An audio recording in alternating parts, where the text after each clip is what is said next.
At my son's wedding, his bride pushed my wife into the mud in front of 300 guests. My son put his arm around her and whispered something that made her laugh.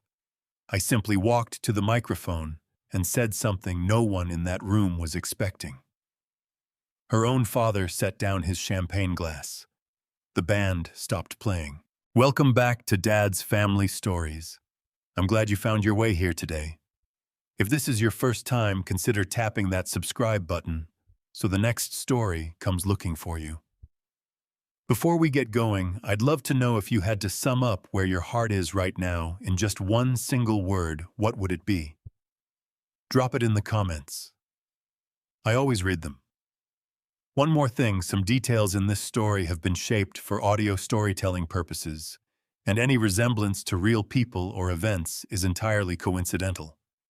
What matters most is the message carried inside it. The storm had blown through fast, the kind that leaves everything gleaming and treacherous.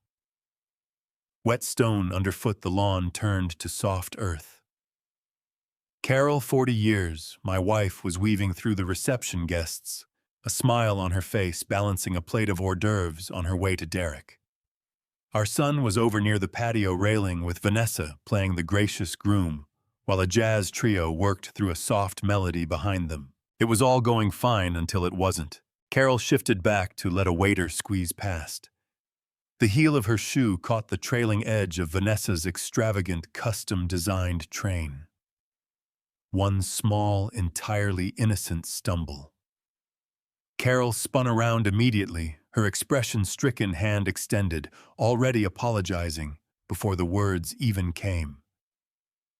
Vanessa wanted no part of it. What she did instead was shove my wife, both hands, hard. Carol's feet went out from under her on the slick stone, and she went over the patio's edge and straight into the mud below. The thud of her landing silenced everything. 300 people drew a single breath at once. My coffee cup stopped moving. I stood there waiting for Derek to do what any decent man would do, what the son we had poured ourselves into raising should have done without thinking. Step forward. Help her up. Say something to the woman who had just put her hands on his 65-year-old mother. He did none of it. He looked down at Carol, and the mud pulled Vanessa into his side, put his lips close to her ear, and laughed. He laughed. The rage that moved through me was white and quiet. The jazz trio played on somewhere behind it. I didn't shout. I didn't grab anyone. I placed my cup carefully on the nearest passing tray and moved through the crowd, which opened up without me asking. They were watching me, watching the muddy wreck of Carol's navy dress. I went to my knees beside her. Her eyes were glassy with the kind of humiliation that cuts deeper than pain. The navy dress was destroyed, soaked dark with brown mud. I got out my handkerchief and cleaned her face as gently as I could. I got her upright, kissed her forehead, told her quietly to go to the car and wait. Then I straightened up and looked at the stage. I walked toward it at the same pace I use in a boardroom, deliberate, unhurried. Behind me, Vanessa was loudly telling her bridesmaids about the damage to her gown, as though Carol had fallen into the mud on purpose. Derek stood nearby, still holding his champagne, still wearing that grin. 3 steps up to the stage. The band leader looked at my face and his hands dropped. The music stopped cold. I lifted the microphone off the stand, and the feedback whined sharply through the speakers, cutting through the murmurs of the crowd. Every face in that courtyard swung toward me, all 300 of them. Randall Prescott. Vanessa's father was positioned up front, chest out, tuxedo perfect, radiating the kind of self-satisfaction that comes from believing you are the most important person in any room. His champagne flute came down slowly, his brow furrowed. I didn't look at him long. I found Derek, my son, the one I had shielded and funded and believed in from his first breath. "Derek," I said, my voice carrying off the stone walls around us. "Your mother wants me to pass along her apologies for any damage to the bride's dress. Derek's chest swelled. He nudged Vanessa. He was expecting something large, a number that would impress the Prescotts, prove his old man could play in their league. I reached into my breast pocket and produced the envelope. Inside it was a cashier's check I had written that same morning. A check for $150,000 meant to cover the down payment on their home. I raised it where the whole crowd could see. What I'm holding, I continued, keeping my voice flat and even, is a check for $150,000. It was going to be the foundation of your new life together. But a new life that begins with laying hands on the woman who brought you into this world doesn't deserve that foundation. So I'm canceling it. Right now. I tore the envelope clean in two. The sound hit the microphone and rang out sharp, final. I tore it again. The pieces drifted down onto the stage floor like confetti. Not a sound in that place. Randall Prescott's jaw had gone slack. The bridesmaids stood frozen. I turned to leave. As far as I was concerned, it was over. A boundary had been obliterated, and I was done writing checks, literally and otherwise. But Derek didn't absorb it in silence. He didn't come to me. Instead, he stormed up onto that stage, face burning red, and ripped the microphone out of my grip. The feedback screamed through the speakers again. He got right up close. The contempt in his eyes was something I hadn't seen before. "Take your penny-pinching money and keep it, old man," he hissed, voice rolling out over the crowd. "You really think I need what you've got saved up?" Randall is bringing me in as a full partner at Prescott Imports. Monday morning. I'm done playing small. We don't want your money, we don't want anything from you. Go home. A thin, awkward round of clapping drifted over from the Prescott contingent. Derek threw his arm around Vanessa. I said nothing back. I stepped off the stage and kept walking through the reception, across the lawn, out to the parking lot. Carol was there. But my mind was already somewhere else. Derek's words were turning over in my head. Randall is bringing me in as a full partner. He thought he'd won the moment. Thought he'd made me small in front of all those people. But something was badly wrong with his victory speech, and he had no idea. Derek had always carried a particular picture of me in his head, a mid-level man in supply chain, careful with money, nothing special. And he'd carried an equally grand picture of Randall Prescott. Self-made. Powerful. The real thing. What Derek had never been told, what Randall had spent considerable energy keeping buried, was that Prescott Imports had been insolvent for 3 years. Completely. The company was submerged in debt it couldn't service. Randall couldn't scrape together 2 nickels, let alone structure the kind of capital buy-in that a full partnership in a company like that actually requires. We're talking millions of dollars. So when I fired up my 12-year-old sedan and pulled out of that lot with Carol muddy and weeping beside me, one question was already eating through everything else. If Prescott Imports had nothing, and Derek had no money of his own, what exactly had he exchanged for that seat at the table? What had my son handed over to get in? Whatever the answer was, I already knew it was going to be ugly. It would eventually put him in federal prison. We drove home without a word between us. The wipers worked back and forth against the last of the rain. Carol was bundled in my suit jacket, her body still trembling. The mud on her skin had gone stiff and cracked, and the navy dress she'd looked so lovely in was past saving. She kept her face to the window. I knew the sound of quiet crying by now. 40 years will teach you that. What Derek had done standing there amused while his wife knocked his mother into the dirt wasn't something that healed quickly. I held the wheel with both hands and drove at exactly the speed limit. My 12-year-old sedan hummed along. I couldn't afford to let my thoughts drift back to that patio, to Derek's face. Because if I had, I would have turned around, and the evening would have ended somewhere I couldn't come back from. We turned into the driveway of our 4-bedroom suburban home, the house Derek grew up in, where we hung his birthday streamers and spread his homework across the kitchen table. I brought Carol inside and took her straight to the bathroom. I drew the water warm and sat with her while she washed the mud from her hair. She didn't speak, she cried through all of it. When she was clean and wrapped in her softest flannel pajamas, I got her settled in bed, pressed a kiss to her forehead, and told her it would be all right. I meant it, though I wasn't yet sure how. I waited. Her breathing eventually evened out and deepened. Then I got up, walked the hall to my office, and pulled the heavy walnut door shut behind me. Turned the lock, sat down, took out the secure phone I keep for exactly these kinds of situations, a number I have never needed to look up. 2 rings.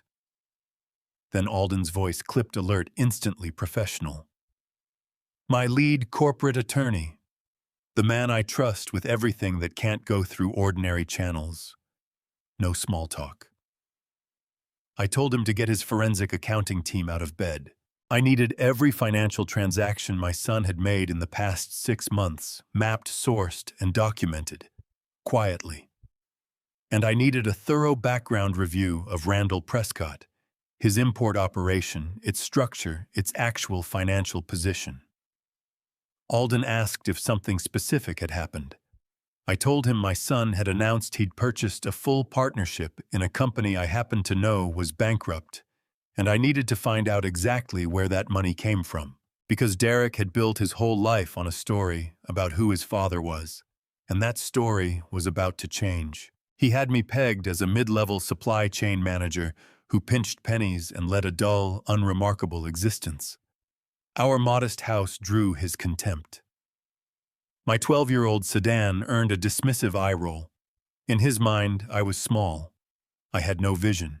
He never stopped measuring me against Randall Prescott, a man who rolled around in imported sports cars and draped himself in custom-tailored suits. But Derek never grasped how genuine wealth actually operates. Real wealth doesn't announce itself. Real wealth moves in silence. The truth I'd carefully concealed to keep my son from growing into a spoiled, entitled young man was that I never worked in supply chain at all. I owned the entire supply chain. I am the sole proprietor of a vast holding company that controls commercial real estate across the whole region. The warehouses Randall Prescott leases for his import operation sit on land that belongs to me. The shopping centers where Vanessa picks out her designer wardrobe are part of my corporate portfolio. I've spent decades assembling a quiet, invisible empire. I kept things simple because I wanted Derek to understand what it meant to earn something. I wanted him to build his own path rather than coast on mine. But the plan collapsed on itself. My restraint didn't cultivate humility in him. It bred resentment and left him wide open to the glittering illusions people like the Prescotts are so good at projecting. I sat alone in the dark for hours, the glow of my computer screen the only light in the room. Rain hammered the office window. I replayed every recent exchange I'd had with Derek, hunting for the piece I'd missed. Corporate-level partnerships don't come together on a handshake. They demand serious capital, millions in liquid assets or hard collateral. Derek pulled a decent salary, but he was drowning in credit card debt, trying to match Vanessa's taste for the extravagant. He didn't have the cash. He didn't have the credit. So how had he bought his way into Randall Prescott's company? What could a 32-year-old kid possibly offer a businessman on the brink? The desk clock read 2 a.m. when my secure phone finally buzzed. The bright screen sliced through the darkness. I picked up immediately. Alden was nearly breathless on the other end. He told me I needed to be sitting down. I told him I already was and pushed him to tell me what his team had turned up. Alden explained that Derek hadn't used cash to secure his partnership. He'd used paper. My blood went cold as Alden began walking me through the timeline. He said to think back to exactly 5 weeks ago. 5 weeks ago, Carol was admitted to the local hospital for a minor gallbladder surgery. It was a routine procedure, but she was put on heavy pain medication for a few days to manage the discomfort. I stayed by her side for nearly the entire hospital stay. But one afternoon, I had to step out to meet with a local property manager. I was gone for exactly 2 hours. Derek had volunteered to sit with his mother while I was away. Alden's voice turned grave. He laid out what happened during those 2 hours while Carol was heavily medicated and utterly defenseless. Derek brought a notary into her hospital room. Derek presented his mother with a stack of legal documents. He told Carol they were standard medical proxy forms required by hospital administration. He smiled, took her hand, and said not to bother with the fine print, since the medication was blurring her eyes. He simply pointed to the dotted lines and showed her where to sign. Carol trusted her son. She signed every single page he set before her. She probably looked up at him with a warm smile, grateful he was handling the tedious paperwork, so his father wouldn't have to worry.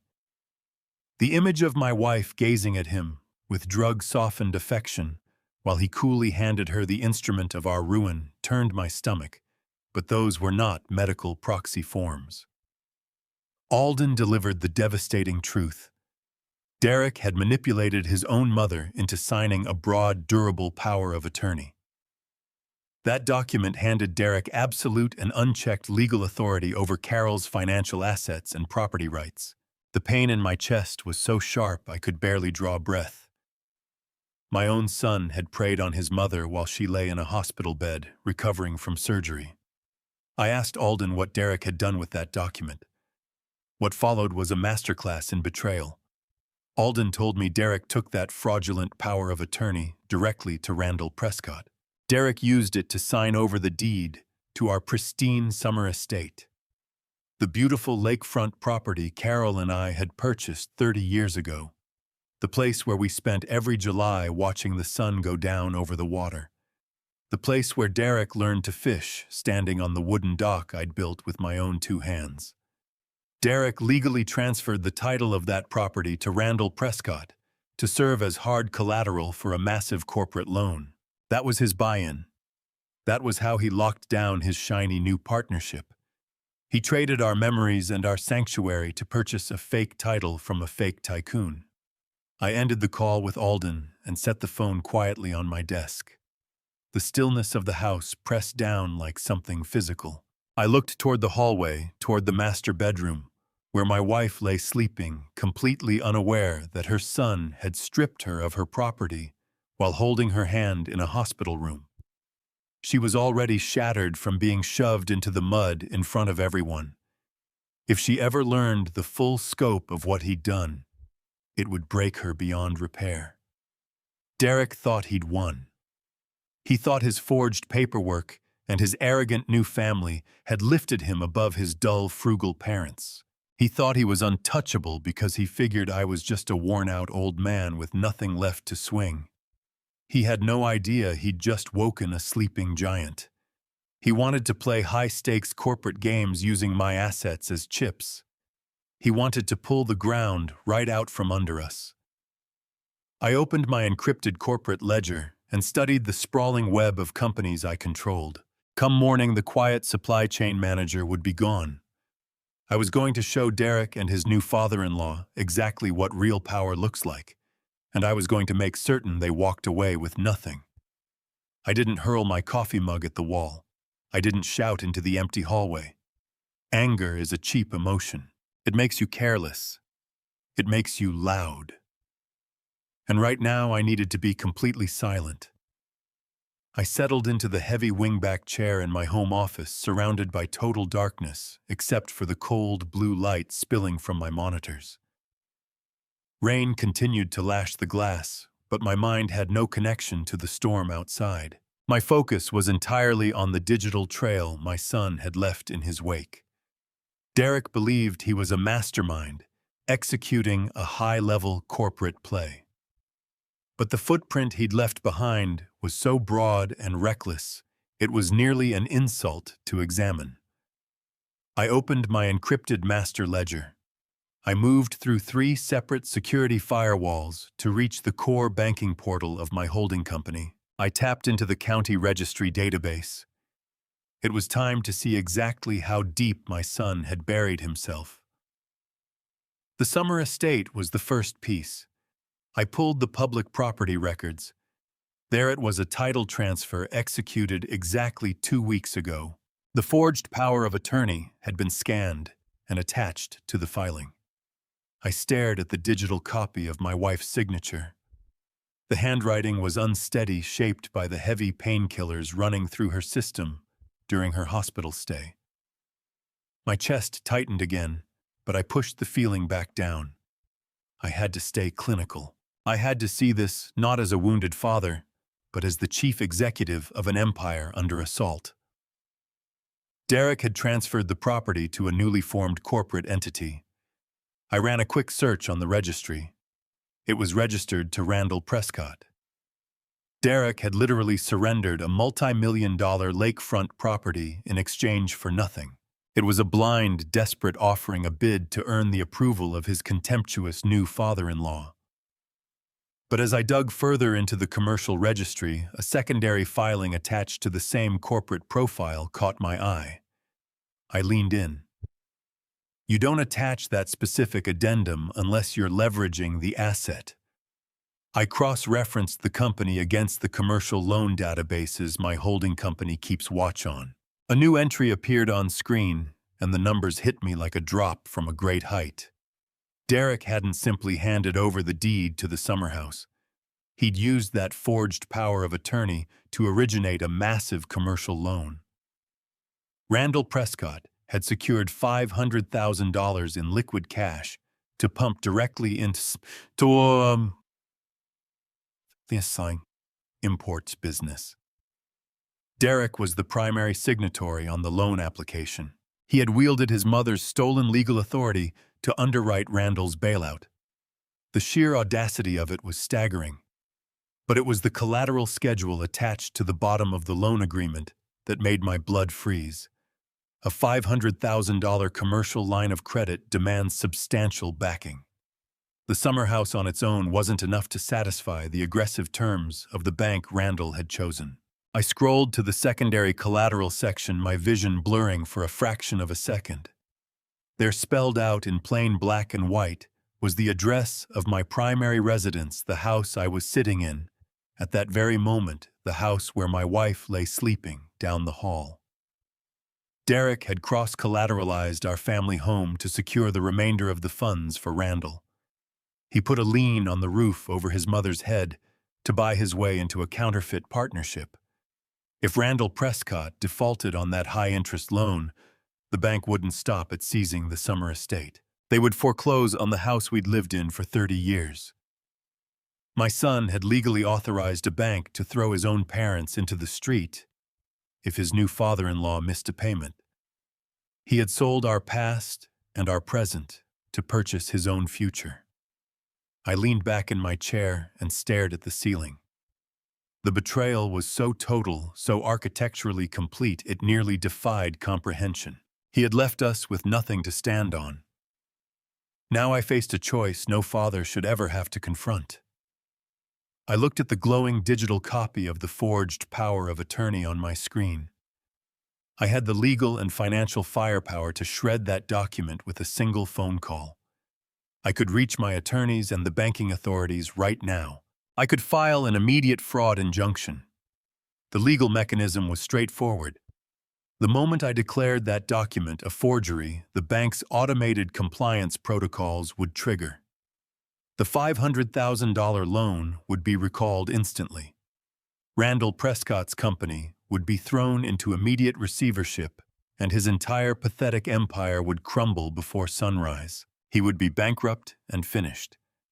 But dismantling Randall was the easy part. The real problem was the criminal liability. The bank would need a scapegoat for the fraudulent loan origination.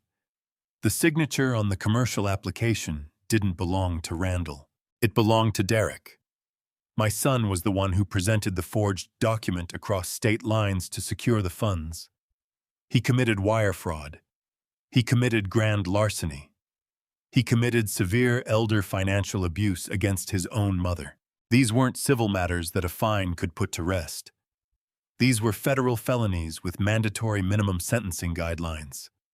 If I voided that power of attorney tonight, federal authorities would have jurisdiction over the case by tomorrow afternoon. Derek would be staring down 15 years in a federal penitentiary. 15 years behind bars.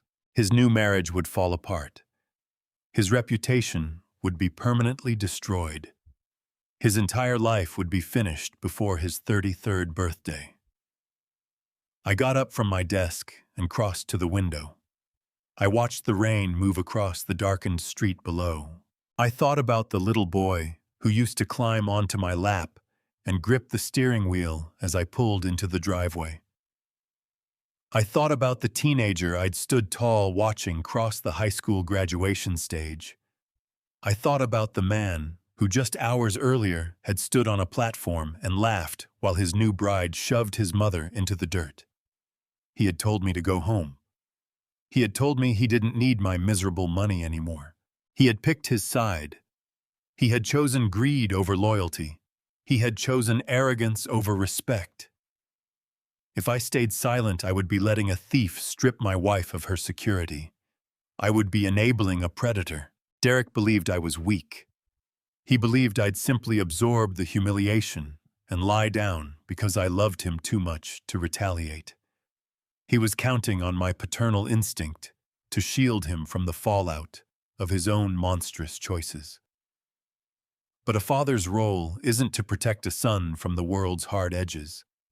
A father's role is to make sure he understands that every action carries a price. Derek had written a check with his arrogance that his reality could not cash. I walked back to my desk and faced the glowing monitors. I did not place the call to the bank. I did not trigger the immediate fraud alert. I wasn't going to grant them the mercy of a quick collapse. I was going to let them walk straight into the trap they had built for themselves. I closed the ledger and powered down the computer. The silent audit was complete. It was time to prepare for the eviction. The morning sun cut through the living room blinds with a harsh, unforgiving light.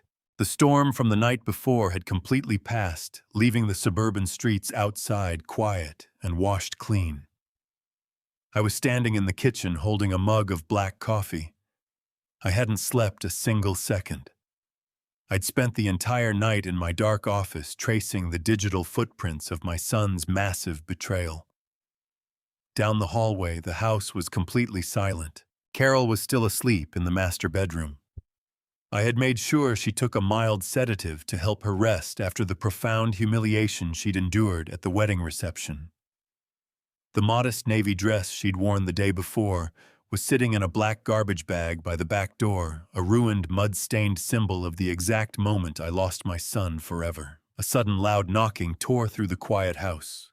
It wasn't a polite knock. It was the heavy, entitled pounding of someone who believes they own the door they're hitting.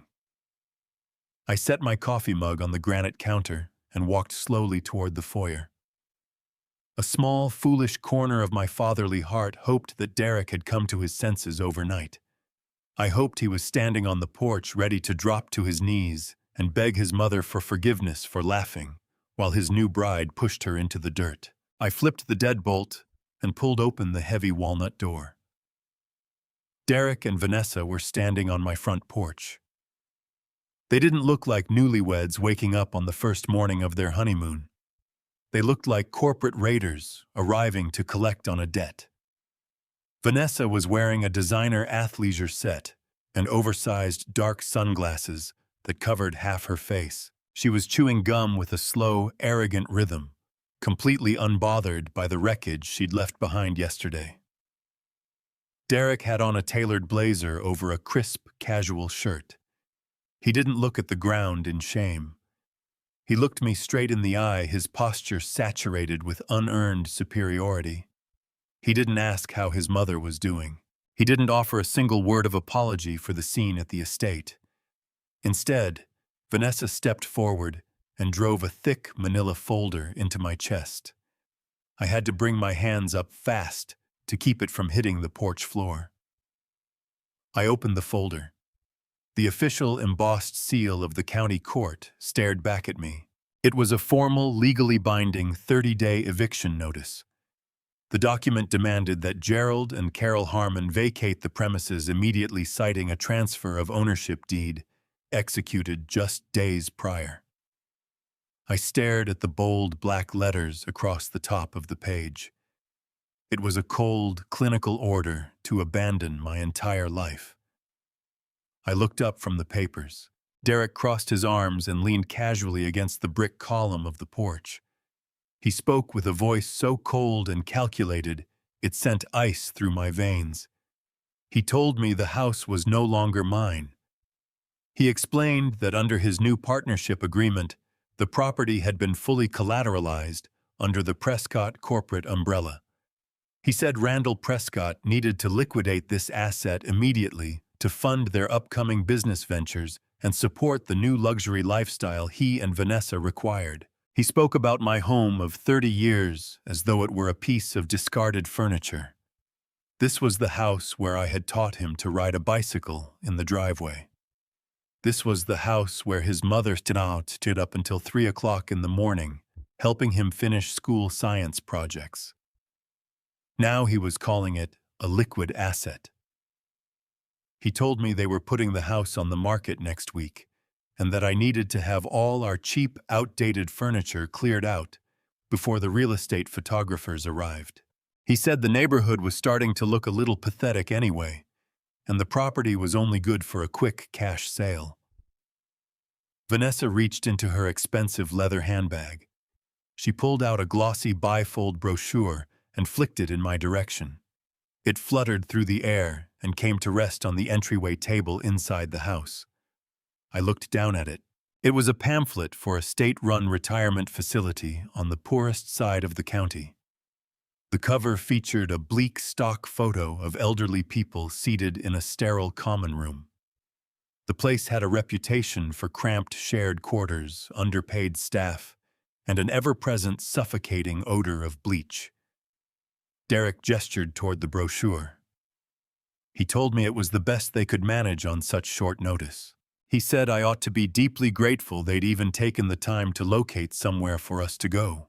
He swept his gaze around my modest foyer with naked contempt and told me I could use my pathetic supply chain manager pension to cover the monthly fees at the facility. He added that since Carol was already beginning to slow down and make a spectacle of herself at public events, it was the ideal place to tuck her away so she couldn't cause any more embarrassing scenes. The cruelty in his voice was absolute. He was savoring every second of stripping his parents of their dignity. My heart beat with a slow, steady, and terrifying rhythm. I kept my breathing perfectly controlled. I looked at the eviction notice in my hand. I looked at the humiliating brochure on the table. I looked at my son. The boy I had shielded from every hardship the world could throw at him was standing on my porch, grinning like a predator who had just brought down helpless prey. This had been his final test, and he had failed it spectacularly. The boy I had loved was entirely gone. In his place stood a greedy, arrogant stranger. Vanessa smirked and adjusted her sunglasses. She touched Derek on the arm and told him they needed to leave. They had a first-class flight to catch for their tropical honeymoon. She said they couldn't waste another breath in this depressing neighborhood and wanted to be sipping champagne over the ocean by noon. I didn't shout at them. I didn't tear the eviction notice apart and fling it in their faces. I didn't collapse in tears and beg my son to reconsider. I didn't mention the federal wire fraud they had just committed by forging Carol's signature on the medical proxy documents. I simply folded the legal papers neatly and slid them back into the manila folder. I looked Derek dead in the eye, keeping my voice perfectly quiet and perfectly level. I told him I would pack. Derek let out a loud, triumphant laugh. The sound rang down the quiet suburban street. He pulled Vanessa close by the waist. They turned and walked down the driveway toward their leased luxury SUV, laughing and whispering to each other the whole way. They were convinced they had completely broken the old man. They believed they'd outmaneuvered me, forced me into submission, and grabbed a valuable piece of an empire. I stood in the doorway and watched them climb into the car. They drove off without a backward glance, utterly unaware of the devastation they had just brought down on themselves. Derek thought he was a sharp businessman executing a hostile corporate takeover. He thought he had just claimed a free and clear asset to impress his arrogant father-in-law. What he didn't know was that by taking legal ownership of this specific property and launching a formal eviction, he had stepped directly onto a massive, hidden financial landmine. He had legally bound himself and the entire Prescott corporate structure to a trap I had set 15 years ago. They thought they were shipping me off to a nursing home. They were walking blindly into their own total destruction. I didn't waste a moment looking back. I went to the master bedroom where Carol was perched on the edge of the mattress. She looked impossibly small, clutching a single framed photograph of Derek from when he was 10 years old. I gently lifted it from her hands and placed it face down on the nightstand. I told her we only needed to pack 2 suitcases, the absolute essentials, and enough clothing for a few weeks. She looked at me with red, swollen eyes and asked where we were going. She wanted to know whether we truly had to move into that wretched state facility Derek had shoved in our faces. I gave her the first genuine smile I'd managed in 2 days. I kissed her forehead and told her we were going somewhere far better. We walked out the front door of the house we had called home for 3 decades. I didn't lock the deadbolt. Derek owned the house now. Let him worry about the security. I drove us away from the quiet suburban streets and headed straight for the glittering city skyline. Carol sat silent in the passenger seat, watching the familiar neighborhoods recede into the distance. When I pulled into the private underground garage beneath the tallest residential tower in the financial district, she finally turned to me with deep confusion on her face. A valet in a pressed uniform opened her door immediately, addressing me by name with genuine deference. I guided my wife into a private elevator that required a biometric scan to operate. The polished steel doors opened directly into a sprawling 6,000-square-foot penthouse. Floor-to-ceiling windows framed a panoramic view of the entire city skyline. The floors were pristine imported marble, and the kitchen alone was larger than our entire old suburban home. Carol let her purse slip to the floor. She asked me whose place this was and what we were doing here. I took her hands in mine and told her the truth I had kept hidden for her protection and for our son's character. I told her the penthouse belonged to a blind trust. I told her the blind trust belonged to me. I brought her to a plush velvet sofa overlooking the city lights. I explained that I had never been a mid-level supply chain manager. I told her that over 40 years I had built a massive holding company that owned the very commercial buildings visible through the glass. I told her I had kept our lives deliberately modest because I wanted our son to grow up grounded rather than entitled to understand what a hard-earned dollar was worth instead of waiting around for a massive inheritance. Carol listened with wide eyes as the reality of our true situation settled over her. The tears of humiliation she had been shedding for 2 days were slowly displaced by profound shock. She understood we were not destitute. She understood we were not at the mercy of our arrogant son and his greedy new family. We were entirely untouchable. I poured her a glass of sparkling water and told her to rest. I had a phone call to make, the final step in transferring the old property. I stepped into the penthouse study. The room was soundproofed and lined with dark wood shelves stacked with legal volumes. I settled into the chair behind the massive glass desk and gazed out over the empire I had built quietly from nothing. It was time to spring the trap Derek had so eagerly walked into. 15 years ago, my corporate accountants advised me to structure my personal assets in a way that minimized legal exposure. I placed my primary suburban residence under a very specific financial umbrella. I intentionally attached a highly toxic balloon mortgage to the property using one of my own corporate subsidiaries as the lender. It was a carefully engineered tax shield designed to keep my assets beyond the reach of outside litigation. The terms of that mortgage were utterly predatory. It carried an exorbitant interest rate and a brutal acceleration clause. As long as the deed stayed in my name, the mortgage sat completely harmless. I was effectively lending money to myself, keeping the house untouchable. No payments were ever required, because the debt simply rested dormant on my own private ledgers. But the acceleration clause had been built around a very specific trigger, one designed to annihilate anyone who attempted to take the property from me. If the deed was ever transferred, sold, or seized by any outside party, without the explicit written consent of the lending company, the entire mortgage balance became due immediately. Not in 30 days, not in a week, immediately. Derek believed he was being clever when he used the forged power of attorney to transfer the deed of my house to Randall Prescott. He thought he was handing his new father-in-law a free and clear asset to prop up a failing import business. He never bothered to run a thorough title search. He never brought in competent corporate attorneys to vet the property. He was too arrogant, too desperate to prove his value to the Prescott family. By legally claiming ownership of the house through the forged power of attorney, Derek and Randall had triggered the acceleration clause. They hadn't merely stolen a piece of suburban real estate. They had unwittingly assumed full legal responsibility for a massive, toxic debt. I picked up my secure phone and dialed Alden.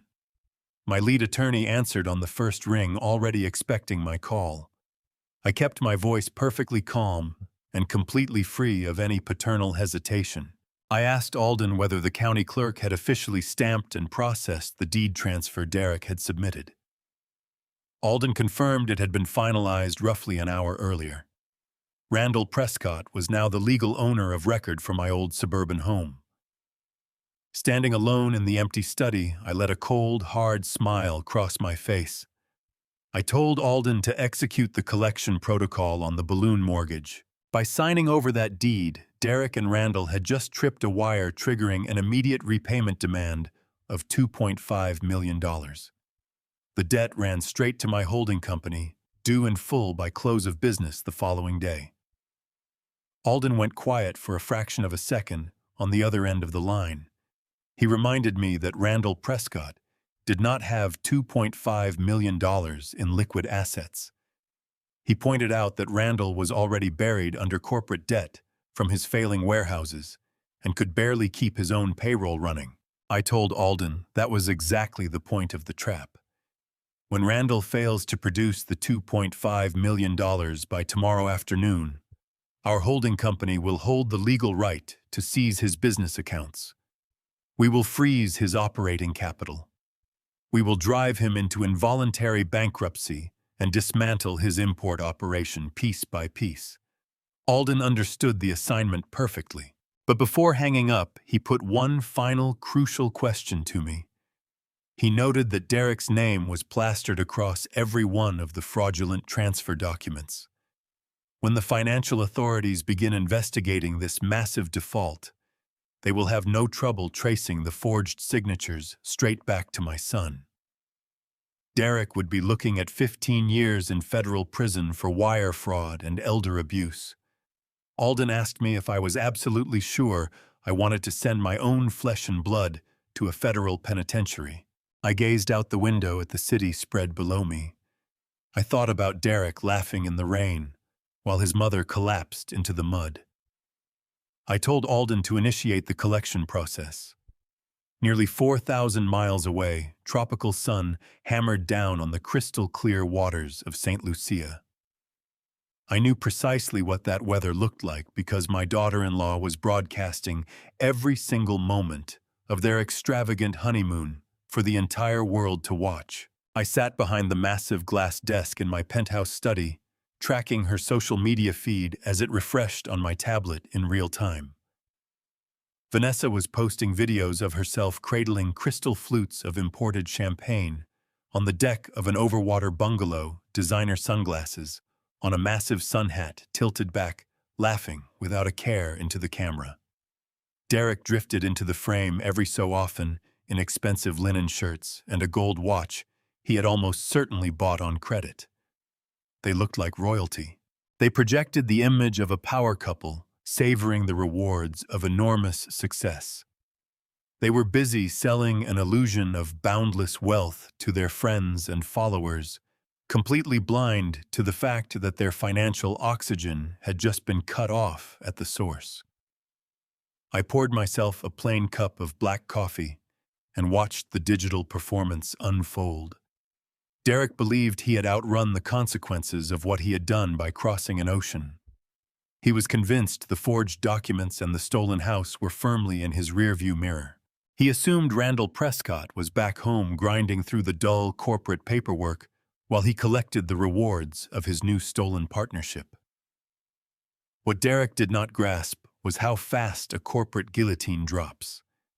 By the time he had ordered his third bottle of premium champagne on the beach, the $2.5 million demand from my holding company had already landed on Randall Prescott's desk. Randall had 24 hours to produce the cash. Of course, Randall did not have the money. He was a fraud, propped up by borrowed time and leased warehouse space. When Randall inevitably defaulted, my legal team executed the prearranged injunction. We initiated a hard freeze on every bank account, credit line, and corporate card tied to the entire Prescott enterprise. I knew the exact moment the freeze landed. My tablet refreshed to reveal a new photo of Derek standing proudly in front of an enormous luxury yacht. The caption announced a private $10,000 sunset cruise they had chartered for the evening. I took a sip of coffee and waited. I knew precisely how that scene was playing out on that tropical dock. I could picture Derek drawing out his heavy metal Prescott corporate credit card with a smug grin, fully expecting to settle up with the charter captain. I could imagine the slight furrow on the captain's face when the portable card reader beeped and flashed a bright red, declined message. Derek would laugh it off, chalk it up to an international security flag, and produce a second platinum card. That one would be declined too. Then he would cycle through his personal cards, the ones already maxed out from tailored wedding suits and first-class flight upgrades. Those would fail as well. In the span of a few seconds, my arrogant son would go from playing the role of a corporate titan to standing on a wooden dock with absolutely zero purchasing power. The humiliation would not stop at the marina. I knew they would have to make the walk back to their luxury resort empty-handed. When they reached the lobby hotel, management would pull them aside. The resort would have tried running the daily authorization on the card Derek had left on file for incidentals, and it would have bounced. I could picture Derek pacing the bamboo floors of that lobby, demanding the concierge run the numbers again, insisting he was a partner in a major import company. He was marooned on an island paradise with a wife who expected nothing less than endless luxury, and he had not a single working piece of plastic to his name. The silence in my study broke with the sharp buzz of my secure phone. The screen lit up with an incoming international number. It was Derek. The sheer arrogance of his first instinct calling the father he had just evicted spoke volumes. He was not calling to apologize. He was calling because he needed someone to blame. Before I answered, I reached across the desk and switched on a high-definition audio recording device. In this state, I am legally permitted to record my own calls, and I needed every word of that conversation captured with complete clarity. I pressed the green button and raised the phone to my ear. I did not say hello. I simply held the line and waited. His voice came through the speaker, scrubbed clean of the confident swagger he had worn on my front porch. He was breathing hard, his words spilling out in a panicked, frantic rush. He wanted to know what the hell was going on. He shouted that his cards were being declined everywhere and that hotel management was threatening to lock them out of their bungalow unless he provided a valid form of payment right away. He told me he had finally gotten Randall on the phone and that Randall was screaming about a $2.5 million demand tied to the suburban home. Derek was furious. He accused me of torpedoing his deal. He actually had the audacity to blame me for ruining his honeymoon. He yelled that I must have called the bank out of spite and fed them false information about the property value to engineer a malicious freeze. I kept my voice perfectly even, completely stripped of emotion. I told him I had absolutely no idea what he was referring to. I reminded him that he was the one who handed me an eviction notice and claimed legal ownership of the property. I addressed him as though he were a confused child. I asked him how a simple supply chain manager like myself could possibly trigger a multi-million-dollar bank demand against an untouchable titan like Randall Prescott. My composure enraged him further. He was desperate to demonstrate he was sharper than me. He needed to reassert his dominance to persuade himself he still held control. He began to brag loudly and aggressively about how effortlessly he had outmaneuvered me. He wanted to wound me, so he decided to lay out exactly how he had taken my house. He screamed into the phone that I was a pathetic old fool who had no idea how corporate leverage worked. I asked him quietly how he had managed to get the deed in the first place, given that Carol and I had never agreed to sell. That was the bait, and Derek swallowed it whole. He let out a cruel, desperate laugh. He proudly declared that he had not needed our permission. He boasted about bringing a notary into his mother's hospital room. He bragged about how simple it had been to slip the durable power of attorney into a stack of routine medical proxy forms while she was swimming in heavy painkillers. He stated outright that his mother was too drugged to read the headers on the paperwork and that he simply pointed to the dotted line and told her to sign. He proudly admitted that he had used that specific document to transfer the deed to Randall Prescott behind my back and lock in his corporate partnership. He thought he was walking a foolish old man through a masterclass in corporate strategy. He thought he was putting his superiority on full display. What he did not realize was that he was delivering a meticulous, entirely voluntary criminal confession straight into a federal recording device.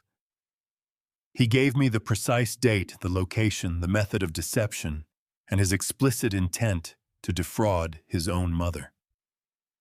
Every element needed to secure a felony wire fraud conviction and a severe elder financial abuse charge, he laid it all out himself. He handed me the very weapon I needed to dismantle his entire life.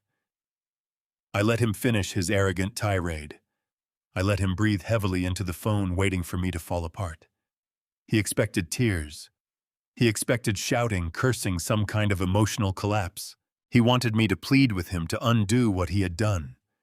Instead, I simply told him to enjoy the rest of his honeymoon, because the weather back home was about to turn incredibly severe. I did not wait to hear his response. I ended the call. I stopped the recording device immediately and pulled the digital audio file. I played it back through the speakers in my study. Derek's voice, cruel and unhurried, bounced off the wood-paneled walls, perfectly crisp and utterly damning. I leaned back in my heavy wingback chair and looked out over the sprawling city below. A deep sense of finality settled over me like a weight. Whatever doubt I still carried about burning my son's future to the ground evaporated the instant I heard him brag about manipulating his heavily medicated mother. He had crossed a line from which there was no coming back. I opened a secure email client and attached the audio file. I did not forward it to Randall Prescott. I did not send it to Vanessa. I sent it directly to Alden with a single line of instruction. I told Alden to prepare the federal dossier. The first offensive strike was complete. The financial hemorrhaging had begun. Now it was time to let the infection work its way through the rest of the Prescott empire and watch them claw each other apart in their desperation to stay afloat. The morning sun glared hard off the polished hood of Randall Prescott's imported sports car as he pushed down the highway toward the industrial district. He gripped the leather steering wheel, feeling like an absolute king. The wedding weekend had been a spectacular performance of smoke and mirrors. He had successfully projected the image of a billionaire tycoon in front of hundreds of wealthy guests.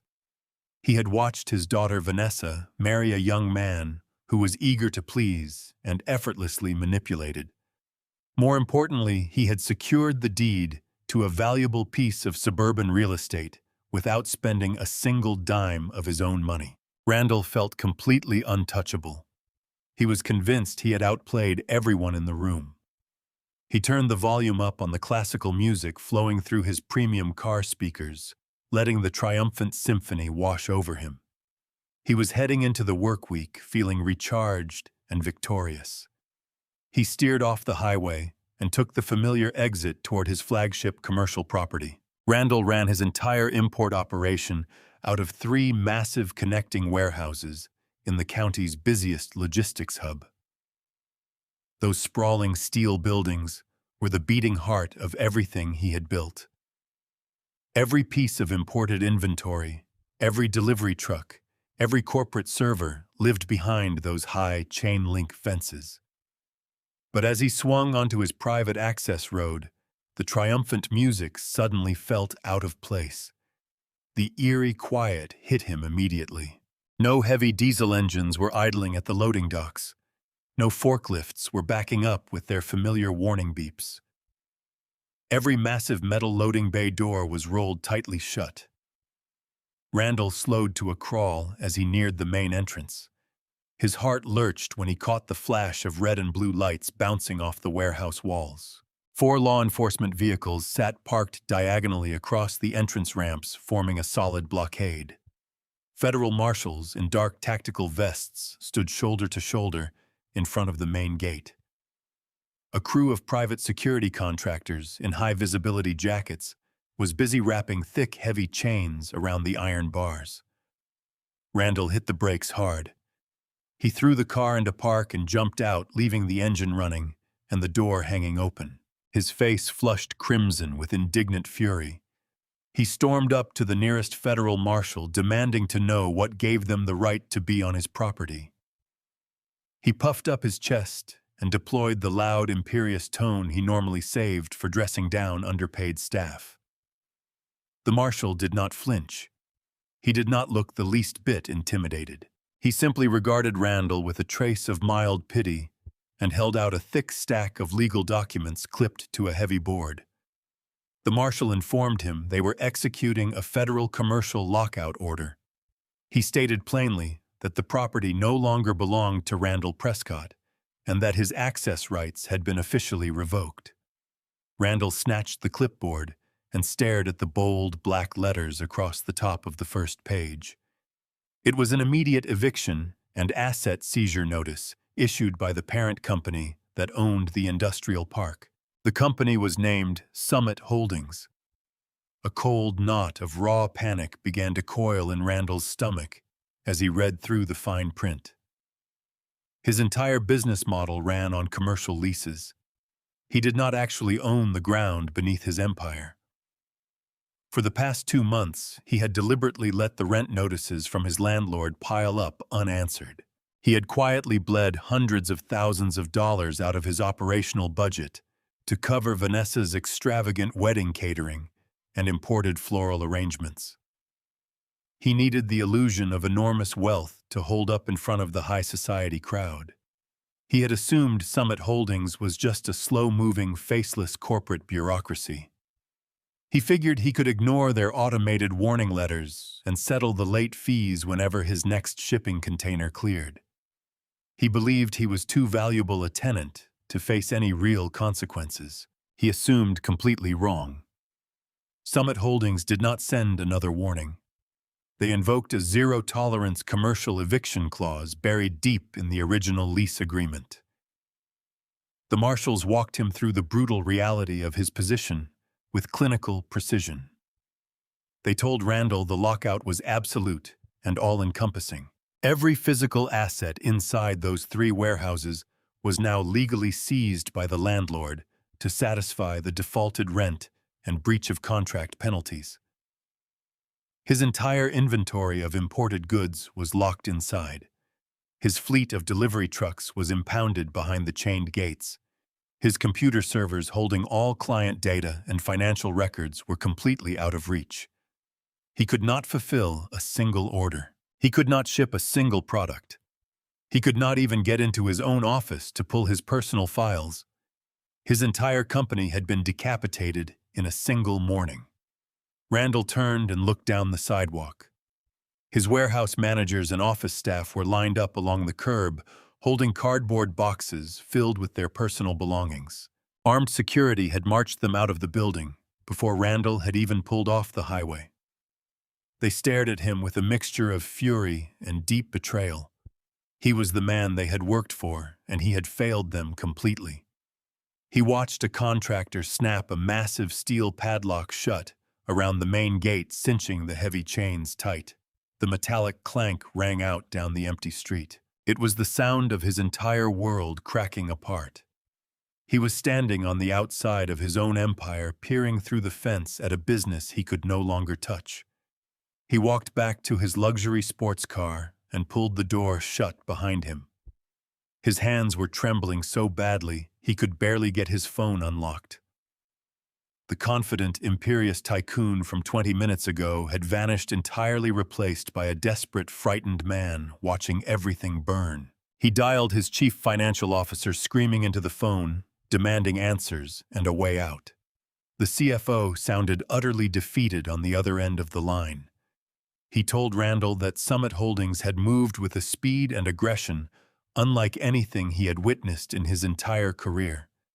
They had not simply locked the physical doors.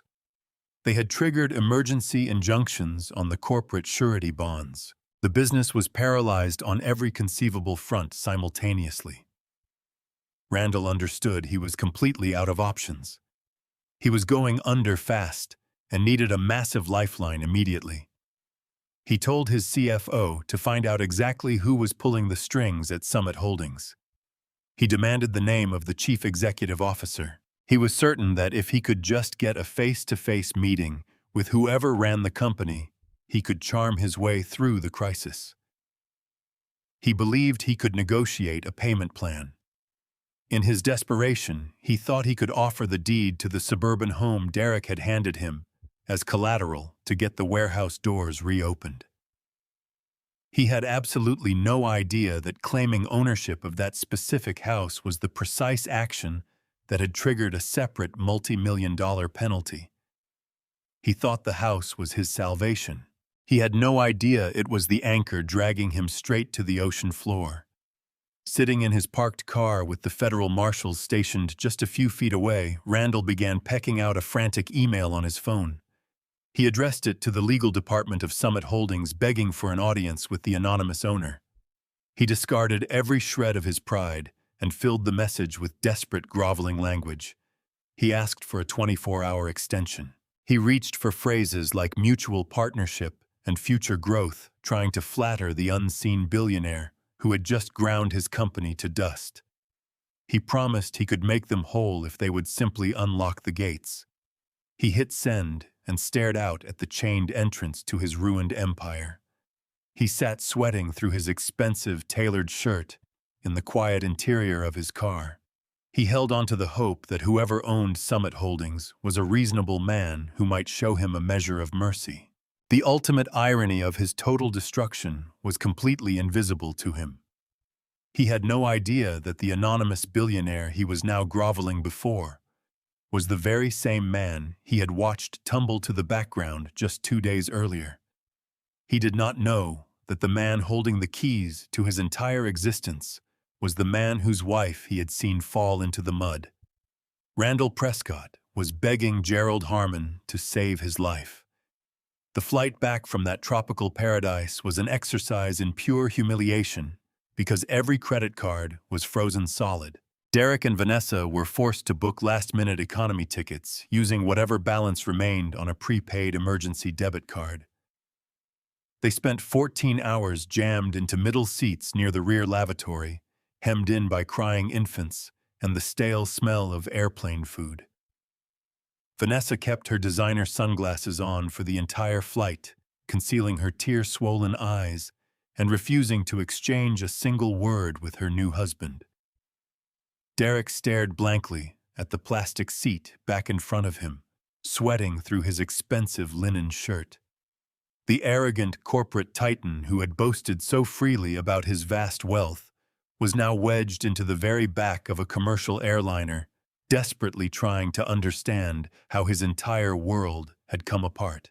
They touched down in the late afternoon. The summer heat was suffocating. With their premium rideshare accounts locked out, they had no choice but to join a long line for a standard yellow taxi. They rode in complete silence while the driver worked through the congested highway toward the suburban neighborhood.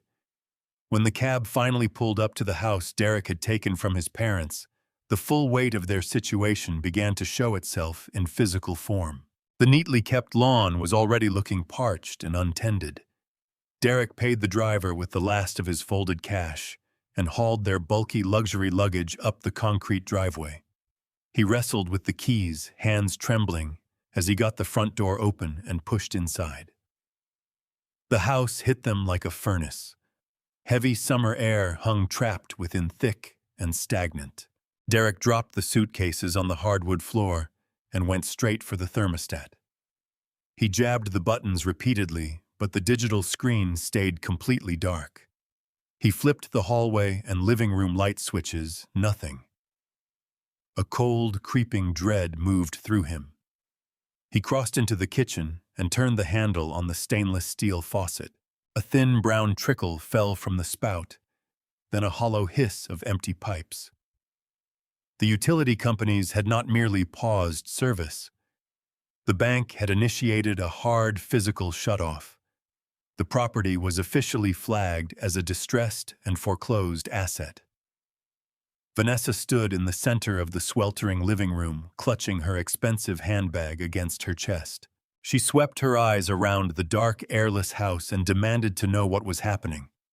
She told Derek to call the electric company and settle whatever late fee was blocking the power.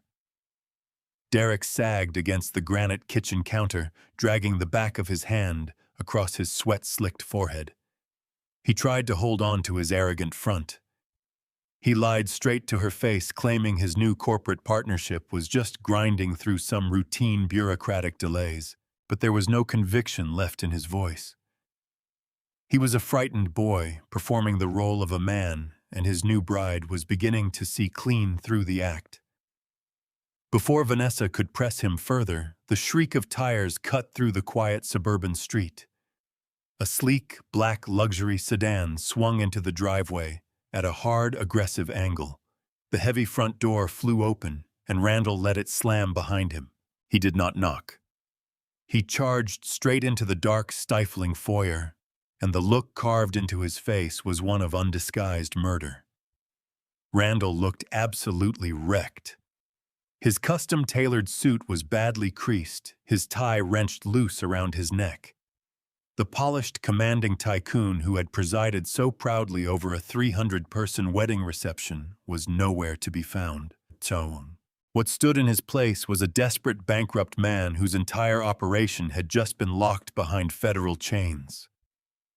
Randall looked straight past his daughter and bore down on Derek in the kitchen.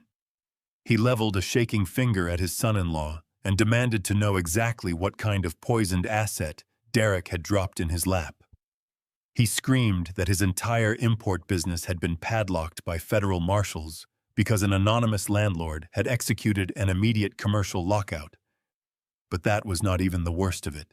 Randall then laid out the catastrophic mistake Derek had made. He yelled that by accepting the deed to this particular suburban home, they had tripped a hidden corporate balloon mortgage. He told Derek the bank was now demanding immediate repayment of $2.5 million. Randall hammered his fists on the granite counter and told Derek to reach into his supposed vast personal wealth and fix the massive debt he had just set off. Derek stepped back, eyes wide with genuine shock. He understood in that moment that his father had laid a perfect invisible trap. But rather than own it, Derek did what he had always done. He shifted the blame elsewhere. He turned and screamed right back at Randall. He demanded the enormous partnership salary Randall had promised him at the wedding. Derek yelled that his own cards were declining and that he needed his executive signing bonus right now to clear his mounting personal debts. He told Randall to liquidate the Prescott Imports warehouses to cover the $2.5 million. It was a staggering display of ignorance. Derek still had not grasped that the warehouses were entirely leased and that Randall owned none of the commercial ground his empire stood on. Vanessa stood watching both men howl at each other in the dark, sweltering kitchen. The picture snapped into focus with brutal speed. She looked at her father, the man she had always believed to be an untouchable billionaire, now begging for a lifeline. She looked at her new husband, the man she assumed was a secret trust fund heir, demanding a salary to cover basic credit card debt. The entire foundation of her marriage crumbled to nothing in seconds. She understood that they were all completely broke. There was no corporate empire, no bottomless bank accounts, no gilded future waiting for her. She had married a fraud who had stolen a heavily indebted house from his own parents, and her father had used her wedding as a curtain to hide his total financial collapse. Vanessa let out a shrill, piercing scream that stopped both men cold. She hurled her expensive handbag across the kitchen, where it clipped a glass vase off the counter and sent it shattering across the floor. She crossed to Derek and shoved him hard in the chest. She screamed that he was a pathetic, broke liar. She told him he was nothing but a supply chain manager's son who had to forge documents just to feel important. She shouted that she had thrown away the best years of her life binding herself to a man who could not even keep the lights burning in a house he had stolen. She was no longer the smug bride laughing in the rain. She was a deeply indebted woman standing in the dark. Randall watched his daughter lay into his son-in-law, and something cold and calculating shifted behind his eyes. The raw panic in his expression hardened slowly into ruthless survival instinct. Randall was a shark. He had spent decades navigating the murky depths of commercial logistics. He knew a sinking ship when he was on one, and he knew precisely who to throw overboard to keep himself afloat. He understood that the $2.5 million debt and the federal lockouts all traced back legally to the fraudulent deed transfer. He understood that Derek was the sole origin of the toxic contamination that had just gutted his business. Randall slowly drew himself upright and fastened the button on his creased suit jacket.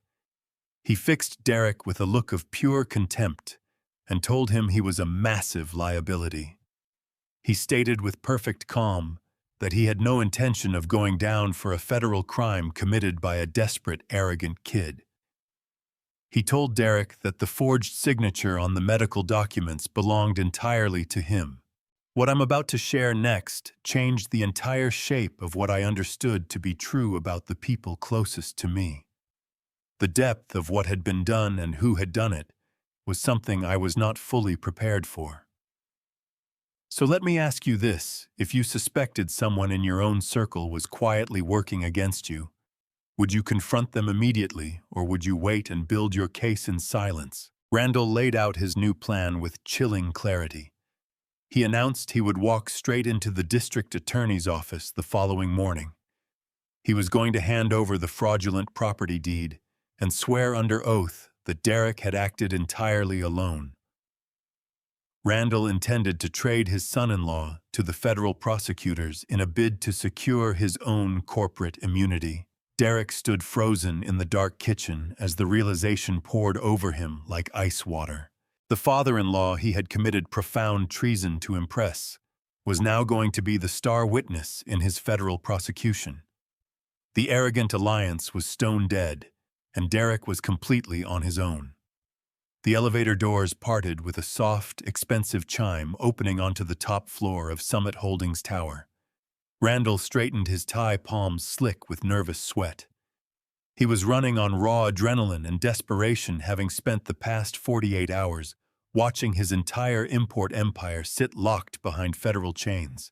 He had pulled every string, reached out to every contact, and practically groveled to the legal department for an emergency audience with the anonymous CEO of this faceless holding company. He needed those warehouse doors open today, or his business was finished for good. Trailing slightly behind him were Derek and Vanessa. Randall had brought them along for one specific reason. He was going to throw his arrogant son-in-law directly under the bus. He planned to present Derek to the summit board as a rogue, desperate young man who had forged legal documents without Randall's knowledge. He was going to use Vanessa to play the victim, the innocent bride deceived by a fraudulent husband. Randall believed that by offering the board a ready-made scapegoat, he might win enough mercy to get the commercial lockout lifted. A sharp-featured receptionist led them down a wide corridor lined with modern art and frosted glass panels. Randall did his best to project an air of composed wealth, but the creased suit and hollow eyes betrayed him. He was a man walking toward his own execution, banking on his ability to talk his way out of the noose. Derek moved with his head low, terrified of the federal wire fraud charges hanging over him. Vanessa clutched her designer handbag and burned a hole through her husband with undisguised contempt. The toxic alliance that had taken shape at the wedding reception was entirely dead, replaced by a frantic every-man-for-himself scramble for survival.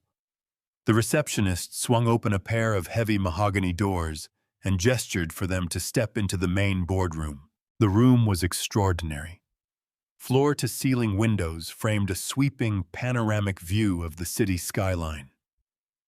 The exact same view I took in every morning from my private office. The conference table stretched long and wide, its surface polished to a mirror finish. Executives in sharp suits occupied seats along both sides, their expressions completely unreadable. But it was the chair at the head of the table that pulled every eye in the room. The high-backed chair faced away, angled toward the sprawling city view, keeping the CEO hidden from sight. Randall entered the room and cleared his throat, trying to summon the imperious confidence he had used to intimidate so many people over the years. He announced himself, declaring he was Randall Prescott, and had come to negotiate a mutually beneficial resolution to the unfortunate commercial lockout situation. He spoke with volume and certainty, assuming whoever sat in that chair was just another corporate shark he could charm or outmaneuver. The executives around the table said nothing. They did not offer Randall a seat. They simply waited. The chair at the head of the table slowly swiveled around. Randall stopped mid-sentence. His mouth fell slightly open, the arrogant words dissolving in his throat. Derek stumbled backward a half-step, his shoulder catching the mahogany doorframe. Vanessa let out a small, strangled gasp, her hands flying up to cover her mouth. The color drained from all three of their faces, leaving them looking like ghosts, staring at something that could not possibly exist. I sat at the head of the table in a perfectly tailored charcoal suit, hands folded calmly atop a thick, leather-bound dossier.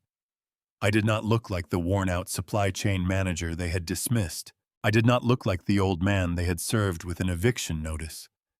I looked precisely like what I was, the chief executive of a multi-billion-dollar empire, and the man who held every aspect of their lives in the palm of his hand. The silence in that boardroom was total. You could just make out the distant hum of the city far below. Randall stared at me, his eyes wide with a profound, shattering comprehension. The pieces crashed together in his mind with devastating force. The sweeping commercial lockout, the $2.5 million demand that appeared from nowhere, the perfectly timed financial freeze. This was not a faceless corporate bureaucracy grinding through routine procedures. It was a targeted surgical strike carried out by the man he had humiliated just days before. Derek looked at me, his whole body trembling. The arrogant son who had laughed while his mother was pushed into the mud was entirely gone.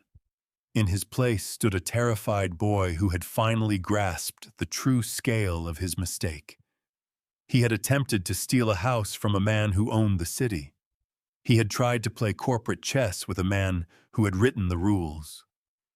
I let them stand there for a long, agonizing moment, allowing the full terror of their situation to settle deep into their bones. I did not raise my voice. I did not gloat. Real power has no need to shout. I lifted the thick dossier and slid it slowly across the polished mahogany surface. The heavy folder came to rest directly in front of Randall. I held his gaze, my voice level and unhurried, carrying the full weight of absolute authority. "Welcome to my office, Randall," I said quietly. "Let's talk about your debt." Randall reached for the dossier with hands that trembled so badly he could barely peel back the cover. He opened it and stared down at the pages within. I had no need to glance at the documents. I knew precisely what he was looking at. I had personally assembled every single page in that file. The very first document was the master lease agreement for the 3 commercial warehouses housing Prescott Imports. I watched his eyes travel to the bottom of the page where the parent company's signature appeared on every renewal. I told him to look carefully at the ink. I told him to recognize the name that had been signing off on his lease renewals for the past decade. It was mine.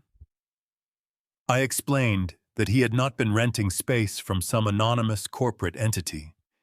He had been leasing his entire livelihood directly from me. I owned the concrete his delivery trucks rolled across. I owned the steel walls that sheltered his inventory. And because he had chosen to fund his daughter's lavish wedding, rather than pay his commercial rent, I now held legal title to every piece of imported inventory sealed inside those buildings. Randall opened his mouth to speak, but his throat had gone completely dry. He swallowed hard, the sound of a man choking on his own arrogance. I did not give him a moment to recover. I told him to turn to the second page. It was the acceleration clause tied to the balloon mortgage. I spoke with quiet, clinical precision, letting each word strike like a physical blow. I explained that when my son had placed the forged deed to my suburban home in his hands, Randall had accepted stolen property with enthusiasm. By using that stolen deed to secure a commercial bailout loan, he had officially bound the entire Prescott corporate structure to my hidden financial trap. I told him the $2.5 million demand was not a clerical error. It was a legally binding execution of debt. I looked at the proud tycoon who had sipped champagne while my wife lay weeping in the dirt. I told him his company was currently in receivership. His bank accounts were completely frozen. He was officially bankrupt and facing serious federal scrutiny for receiving fraudulent collateral across state lines. The illusion of his vast empire had been extinguished entirely. Then I turned my attention to the bride.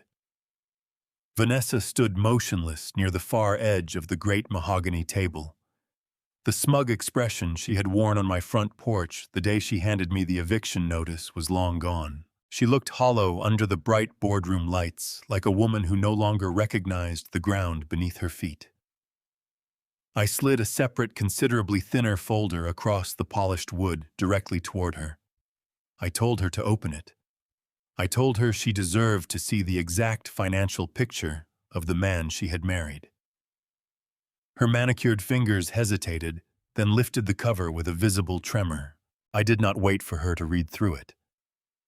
I recited the figures from memory clearly enough for every executive in the room to hear exactly what kind of fraud was standing before them. I walked through Derek's maxed-out credit cards one by one. I listed the outsized personal loans he had taken to cover his tailored suits and his first-class honeymoon to St. Lucia.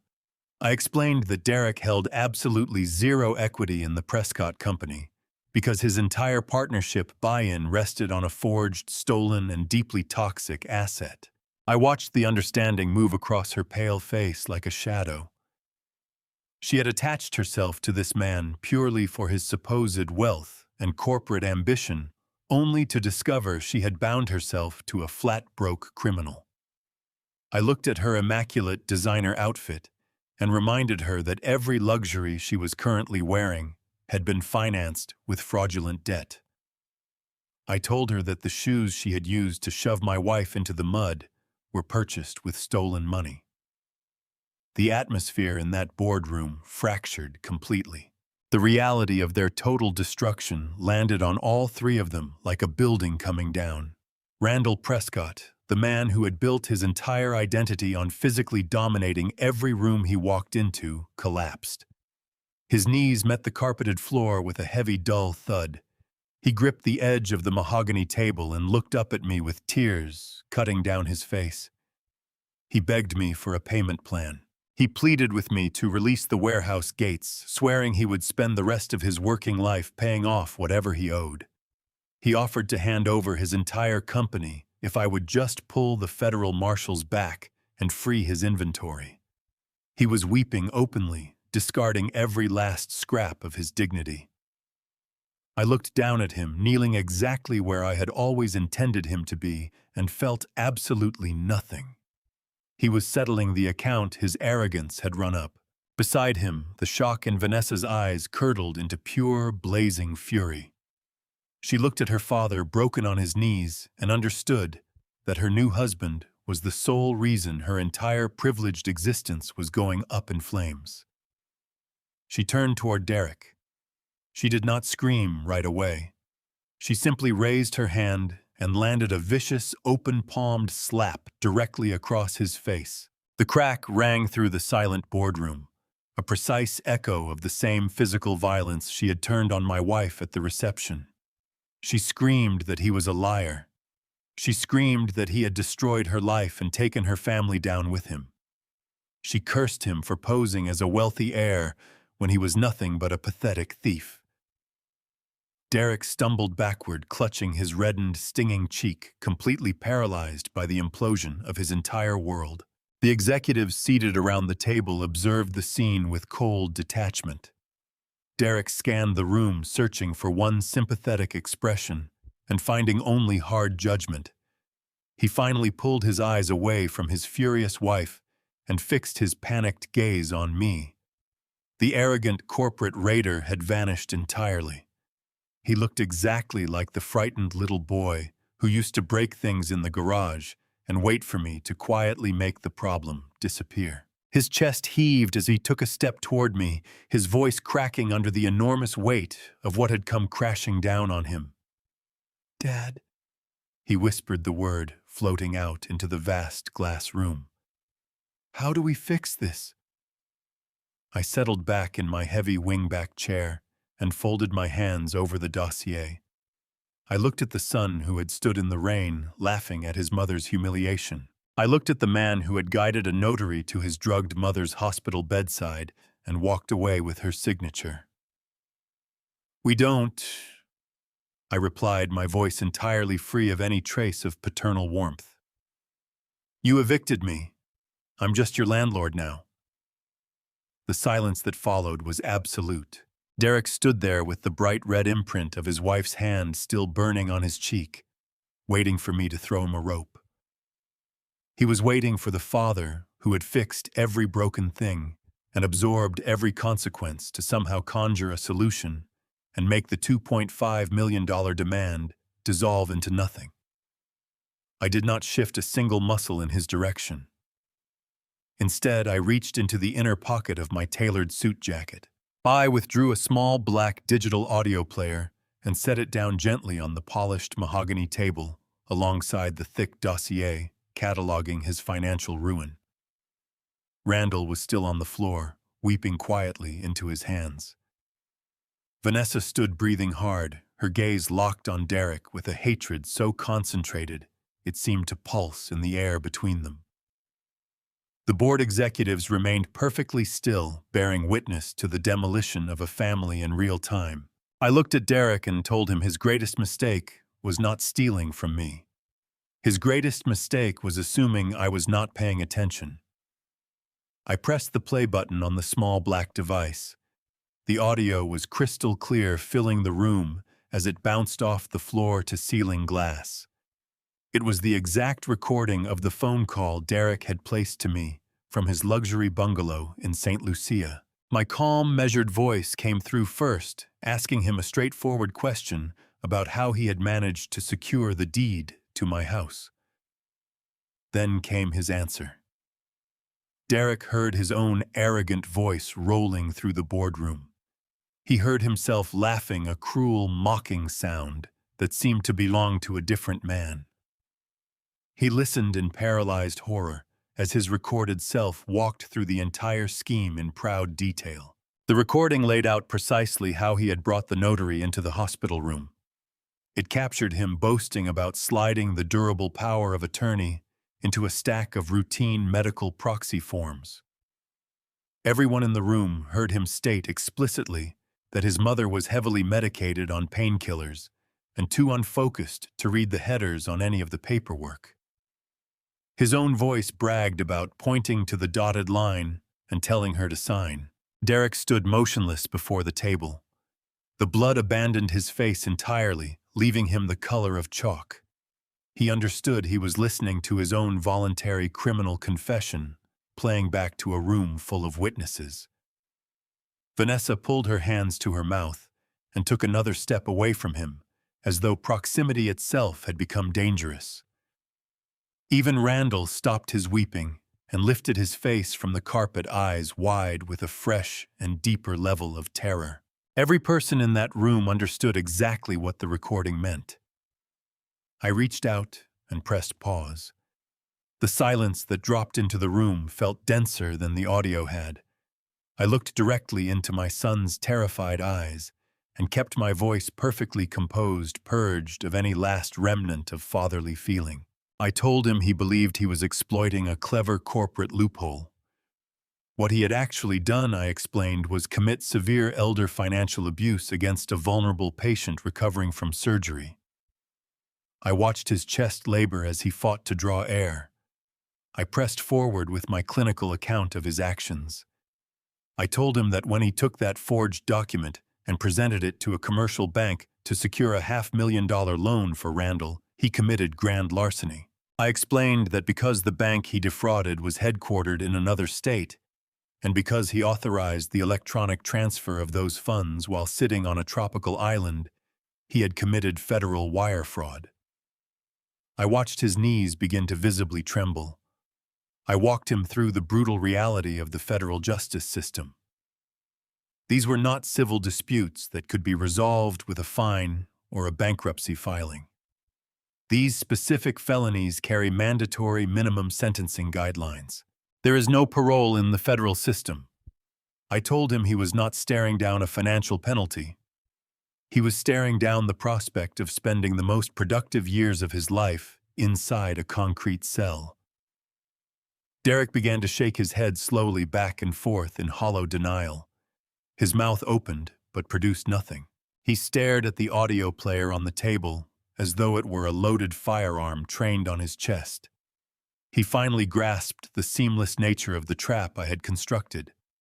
I had not merely let him steal a house. I had placed the rope in his hands and let him choose how to use it. And then I had quietly recorded him kicking the chair away. He dropped into one of the heavy boardroom chairs, gripping the armrests until his knuckles went white. He asked me in a voice barely above a whisper whether I was truly going to use that recording to destroy him. I told him he had destroyed himself the moment he decided his mother's safety was worth less than a fabricated corporate title. I told him I was simply the man handing over the receipt for everything he had purchased. Randall dragged himself up from the floor, leaning his full weight against the table's edge. He immediately attempted to put distance between himself and Derek. He stammered that he had absolutely no idea the power of attorney had been forged. He claimed he was an innocent victim of Derek's deception. I looked at Randall and told him that ignorance of a crime does not excuse the possession of stolen assets. I reminded him that he had accepted a multi-million-dollar property without asking a single question, because his greed had blinded every instinct he had. He was just as culpable for receiving the fraudulent funds and moving them across state lines. The tension in that room reached its breaking point. Derek was weeping silently, face buried in both hands, crushed beneath the weight of what was coming for him. Vanessa had gone completely numb, staring blankly at the polished wood, understanding that the future she had planned no longer existed. I straightened in my chair and fastened the button on my suit jacket. I told them the meeting was officially concluded. Derek raised his head, eyes swollen and red. He asked whether I was going to call the police. I offered him a very cold, very composed smile. I told him he had a fundamental misunderstanding of how corporate executives deal with massive fraud. I don't call the local police. I prefer to work with specialized professionals. At that precise moment, the heavy walnut doors of the boardroom swung open. Alden, my lead attorney, walked in. He wasn't carrying his usual leather briefcase. In his hand was a single manila envelope. But Alden didn't enter alone. Flanking him were two tall men in dark suits, their expressions carved from stone. They moved into the boardroom with a heavy, authoritative presence that immediately commanded every person in the room. One of the men reached into his breast pocket and drew out a leather wallet, flipping it open to expose a gleaming gold badge. He announced himself as a special agent with the Federal Bureau of Investigation. Every trace of color drained from Derek's face for the last time. I looked at my son and laid out the final piece. I told him I hadn't brought that audio recording to this meeting simply to watch him squirm. I told him I had handed the complete digital dossier, financial traces, forged signatures, vocal confession, and all directly to the federal prosecutor more than an hour ago. The trap hadn't merely been sprung. The steel jaws had snapped completely shut. The special agent moved forward. His polished shoes made no sound on the thick carpet. He didn't raise his voice. He had no need to. The badge in his hand carried every ounce of authority required.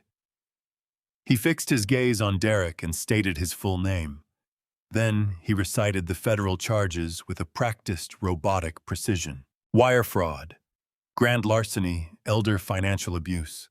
Every word hung in the cold air of that glass room like a stone dropped into still water. The second agent circled the massive mahogany table, reached inside his suit jacket, and produced a pair of heavy steel handcuffs. Derek stumbled a step backward. He bumped against the floor-to-ceiling window.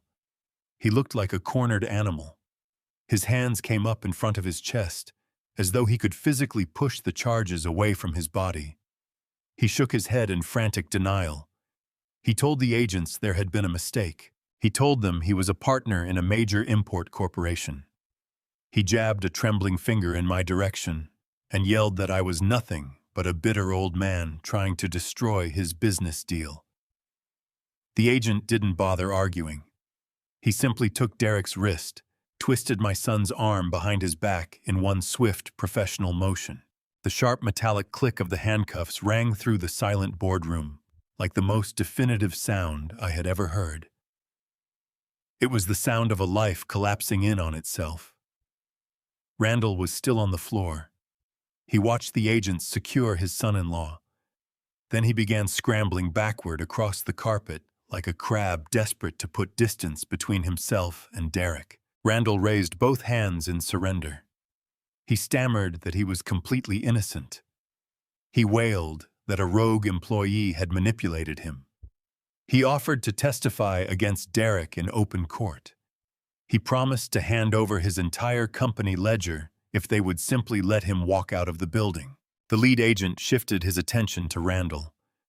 He unclipped a second pair of handcuffs from his belt. He looked down at the weeping, ruined tycoon and read out a separate list of charges. Conspiracy to commit fraud, accepting stolen assets across state lines.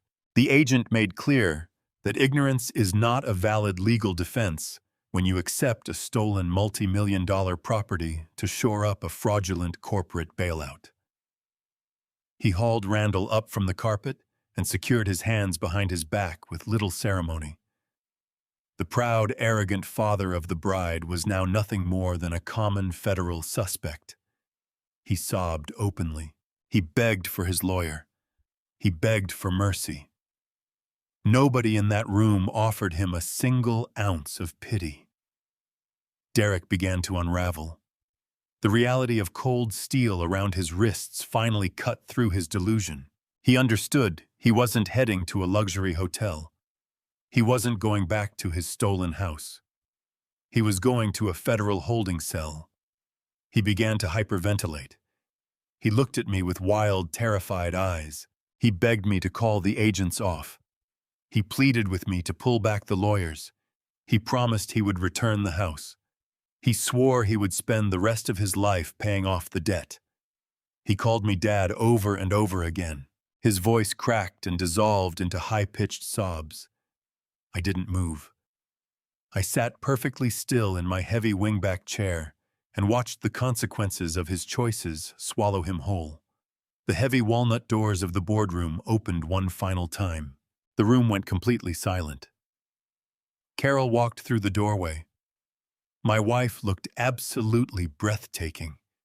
She was not the humiliated, weeping woman sitting in the mud at a wedding reception. She wore a tailored charcoal suit that perfectly matched mine. Her silver hair was styled immaculately. Her posture was straight and proud. She carried the quiet, unshakable dignity of a queen stepping into her throne room. She walked gracefully to my side and placed a gentle hand on my shoulder. She looked at the two handcuffed men standing in the center of our corporate boardroom. Derek stopped struggling against the agents. He looked at his mother. Tears ran freely down his face. His arrogant facade shattered into a million irreparable pieces. He reverted instantly to a frightened little boy. He dropped to his knees, pulling the agents down with him. He sobbed and called out to her. He begged her forgiveness. He told her he was so sorry for everything. He said he had been confused, stressed, desperate. He invoked the memory of her holding him when he was sick as a child. He brought up science projects and birthday parties. He weaponized every maternal memory he could reach for searching for a crack in her armor. He pleaded with her to tell the agents to release him. He told her he wouldn't survive a federal prison. Carol looked down at him. Her face gave away nothing. She didn't yell. She didn't cry. She simply listened to his desperate, pathetic appeals. She looked at the son she had raised. She looked at the man who had tricked her into signing away her safe haven while she was drowning in heavy painkillers. Then her gaze shifted. She looked past Derek. She looked directly at Vanessa. Vanessa was standing frozen near the wall, trembling inside her expensive designer clothes. Carol lowered her eyes to Vanessa's shoes. They were the same custom ivory satin shoes Vanessa had worn on her wedding day, the same shoes she'd had on when she violently shoved Carol off the stone patio.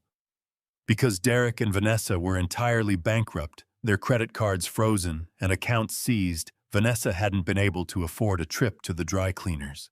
The expensive ivory satin was still heavily stained with dark, dried mud. The exact same mud Carol had fallen into. Carol stared at the dried mud on those designer shoes. It was the ultimate physical proof of their cruelty and their current pathetic poverty.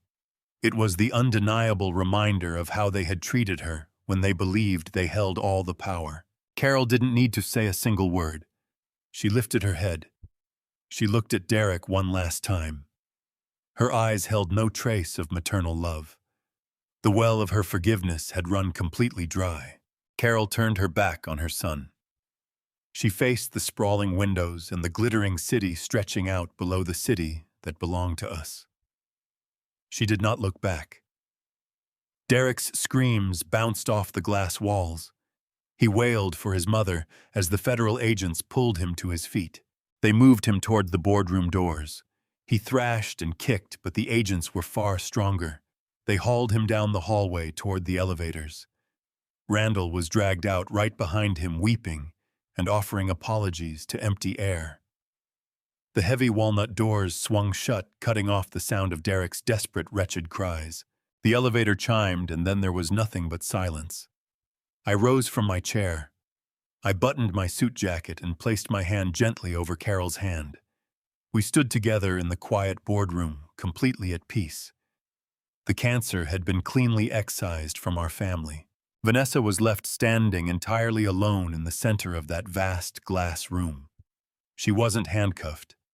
She wasn't arrested.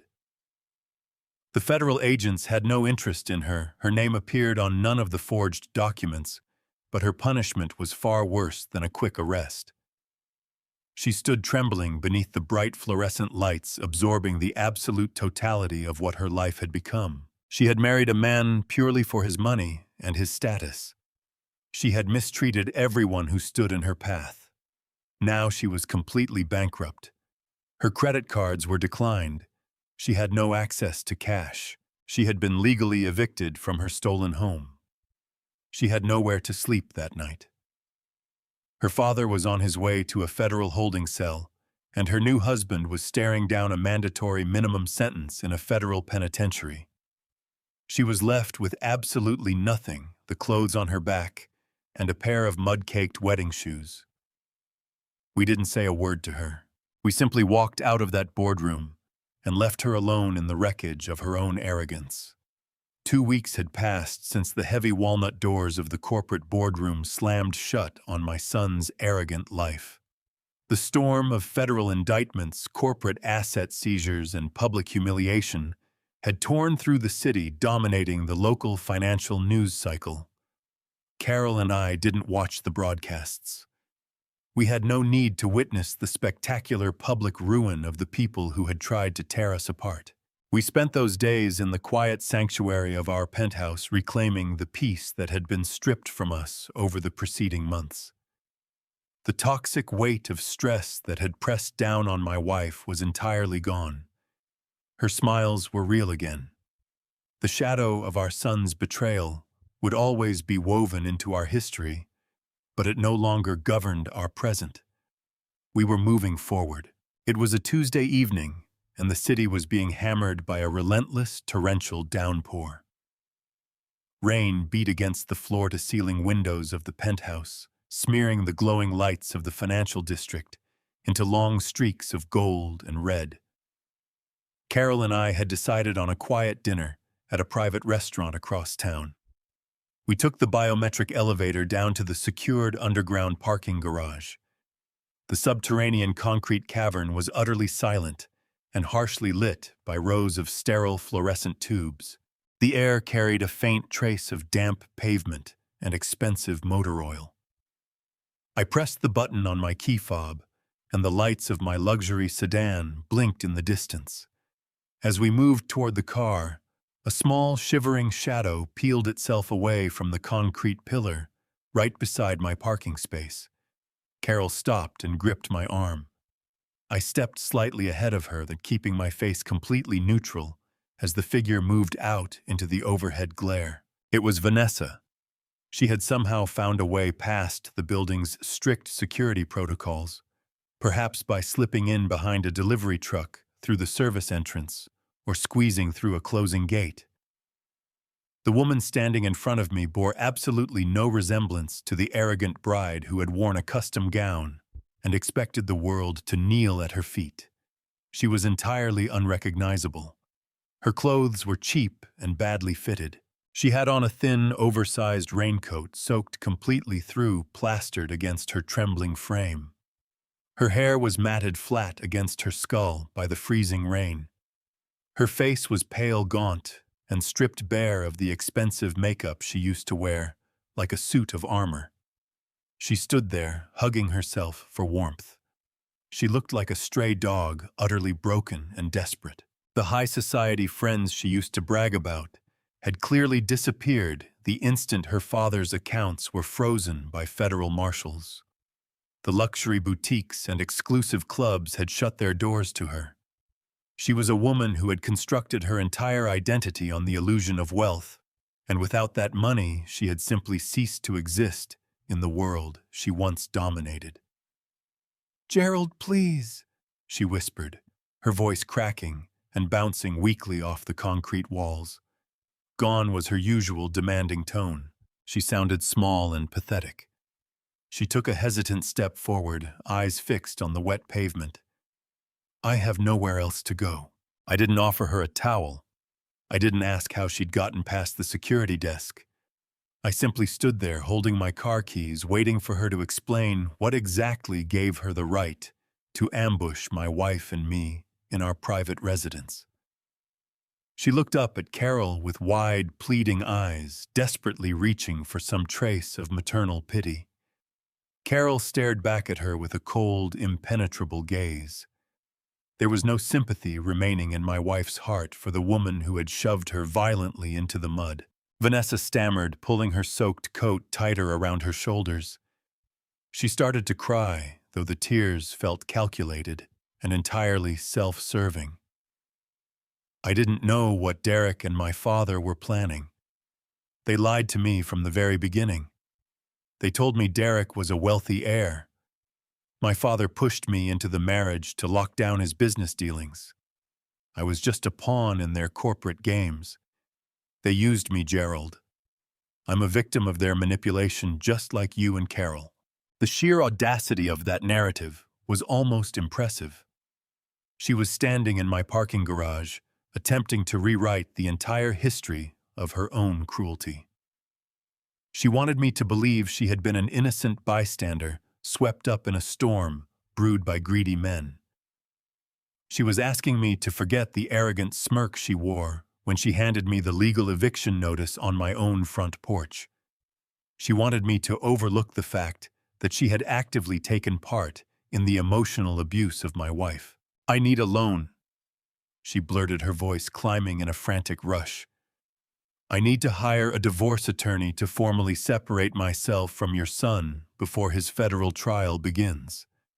I need money for a security deposit on a small apartment. Just $10,000, Gerald. That's nothing to you. It's pocket change. I'll sign whatever contract you want. I'll pay back every single penny with interest once I get back on my feet. Please, I'm sleeping in a cheap motel and my money runs out tomorrow." I let her desperate plea hang in the cold, damp air of the garage. I didn't raise my voice. I spoke in a quiet, methodical rhythm, making sure she caught every syllable clearly over the sound of rain pouring through the exhaust vents outside. I told her she was a very poor liar. I explained that she had never been a victim of manipulation. I reminded her that she had eagerly embraced the cruelty because she believed it would bankroll her luxury lifestyle. I painted her true character in very clear terms. I told her she had shoved my wife into the dirt because she felt untouchable. She had handed me an eviction notice because she relished the feeling of crushing someone she thought was beneath her. She hadn't cared where the money came from, as long as she could charter luxury yachts and drink imported champagne. Her only regret was that she had tied herself to a sinking ship. She wasn't crying out of remorse. She was crying because she was finally facing the consequences of her own choices. Vanessa stared at me, her jaw trembling. The victim facade dissolved, leaving nothing behind but raw desperation. "You have millions," she whispered, her voice edged with bitter resentment.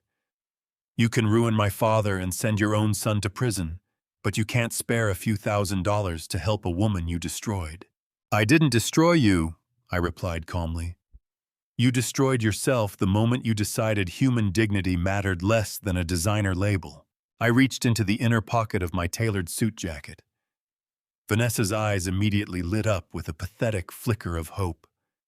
She assumed my lecture had simply been the toll she had to pay before I produced my checkbook and made her go away. She believed her begging had finally landed. I drew my hand out of my pocket. It wasn't holding a checkbook. It held a crisp white rectangular piece of cardstock. I extended my arm and offered it to her. She took it with shaking fingers and held it up to the harsh fluorescent light to read the printed text. It was a business card. The bold black letters read, "Summit Commercial Sanitation Services." That is one of the many subsidiary companies operating beneath my holding umbrella, I explained in a voice completely empty of emotion. They handle the overnight deep cleaning for industrial slaughterhouses and public transit stations. The work is physically grueling. Shifts begin at midnight and run until dawn. The pay is the absolute legal minimum wage permitted by state law. Vanessa looked up from the business card, eyes wide with profound horror and deeply wounded pride. She opened her mouth to protest, to declare that she was above scrubbing concrete floors in the dead of night. I cut her off before she could get a word out. "I will not give you a loan," I said firmly. "I will not hand you a single dime of my money to finance a divorce attorney. But if you call the number on that card tomorrow morning and tell the dispatch manager you're ready to work, they will hand you a mop and a bucket. You want shelter over your head, then go bleed for it, same as everyone else on this earth." I dismissed her, opened the passenger door for Carol, and waited. She settled into the seat without so much as a backward glance at Vanessa. I circled the car, dropped into the driver's seat, and brought the engine to life. The motor's deep rumble filled the concrete cavern around us. I eased out of the space and moved toward the exit. One look in the rearview mirror. Vanessa hadn't moved, frozen beneath those cold fluorescent lights, drenched coat clinging to her frame, the little white business card held limply in her fingers. The automated steel security gate ground open, and the freezing rain poured in off the street. She had exactly one option: turn around and walk back into that storm, penniless and utterly stripped of everything she thought she was. 6 months ground by under the slow, pitiless machinery of the federal justice system. The world outside kept moving. Seasons shifted, leaves fell and grew back, but the stone exterior of the federal courthouse never changed. Cold, unyielding. I sat in the front gallery row, with Carol's hand locked in mine. The courtroom stretched out around us, its dark, polished oak walls pressing in a suffocating quiet on everyone inside. Behind us, the benches were crowded: journalists, financial reporters, spectators who had followed every chapter of the Prescott import empire's very public disintegration. I paid them no attention. My focus stayed on the two figures seated at the defense tables. Randall Prescott and my son Derek sat side by side in identical loose orange jumpsuits. Chains at their wrists and ankles clinked loudly against the chair legs each time either man moved. What sat before me was almost unrecognizable. The bespoke suits and gleaming imported watches were gone. The smug confidence they had both worn at the wedding had evaporated. Randall had aged 2 decades since I'd last faced him across my boardroom. His hair was white and sparse now, his whole posture caved inward under some invisible weight. Derek was something close to translucent, ashen, hollowed out, staring at nothing on the surface of the scarred table in front of him, his jaw working faintly beneath the overhead lights. These were not corporate powerhouses or predatory dealmakers. They were 2 men in government-issue clothing, waiting to be told how many years of their lives were forfeit. The door behind the judge's bench swung open. Every person in the room got to their feet without a word. The judge was sharp and unhurried. A woman who had spent decades presiding over financial crimes and elder abuse and had long since run out of patience for defendants who wore their greed like a badge. She settled behind the bench, opened the thick dossier before her, and surveyed the 2 men with visible contempt. No preamble, no grace. She went straight to Randall. In the space of a few minutes, she reduced his career to rubble. She called him a predator who had propped up a collapsing scheme using assets stolen from a family that trusted him and told him his own appetite for money had destroyed his daughter and left nothing behind worth calling a legacy. The sentence was 8 years in a federal penitentiary. On top of that, she signed a permanent injunction. Randall Prescott was barred from holding any executive corporate role or board seat for the rest of his life. Randall pressed his chained hands to his face and began to sob loudly. Everything he had built was gone. Whatever remained of his life he would spend in disgrace. The judge's gaze shifted to Derek. She told him plainly that his offenses carried a particular ugliness because every one of them had been committed against the people who raised him. She walked through the details: how he had targeted a woman who was barely conscious, recovering from surgery in a hospital bed, and she named what it was: elder financial abuse, wire fraud, cowardice dressed up as business. Moral bankruptcy at its most naked. Derek pushed himself to his feet, chains crashing in the silence. His knees barely held him. The judge offered nothing resembling leniency. 12 years in a federal penitentiary. No early release, no parole. 12 years inside a concrete cell. The air left Derek's chest in a small, strangled sound. He rocked forward, and his defense attorney seized his elbow before he went down. The prosecutor rose and informed the bench that the court would now receive the victim impact statement. I gave Carol's hand one firm squeeze, rose from the gallery bench, and walked the center aisle to the wooden podium. I set the microphone and looked out at the room. Every face was angled toward me, braced for fury, a grieving father screaming or weeping or both. I gave them neither. My voice came out measured, almost clinical, each word placed with the precision of a man who had rehearsed nothing because none of this required rehearsal. I told the court I hadn't come seeking vengeance.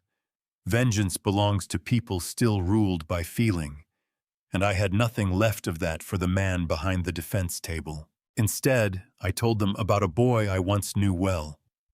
The child who climbed into the driveway with me on Sunday mornings to wash the car, who shook my hand at 18 and swore he'd earn his way honestly.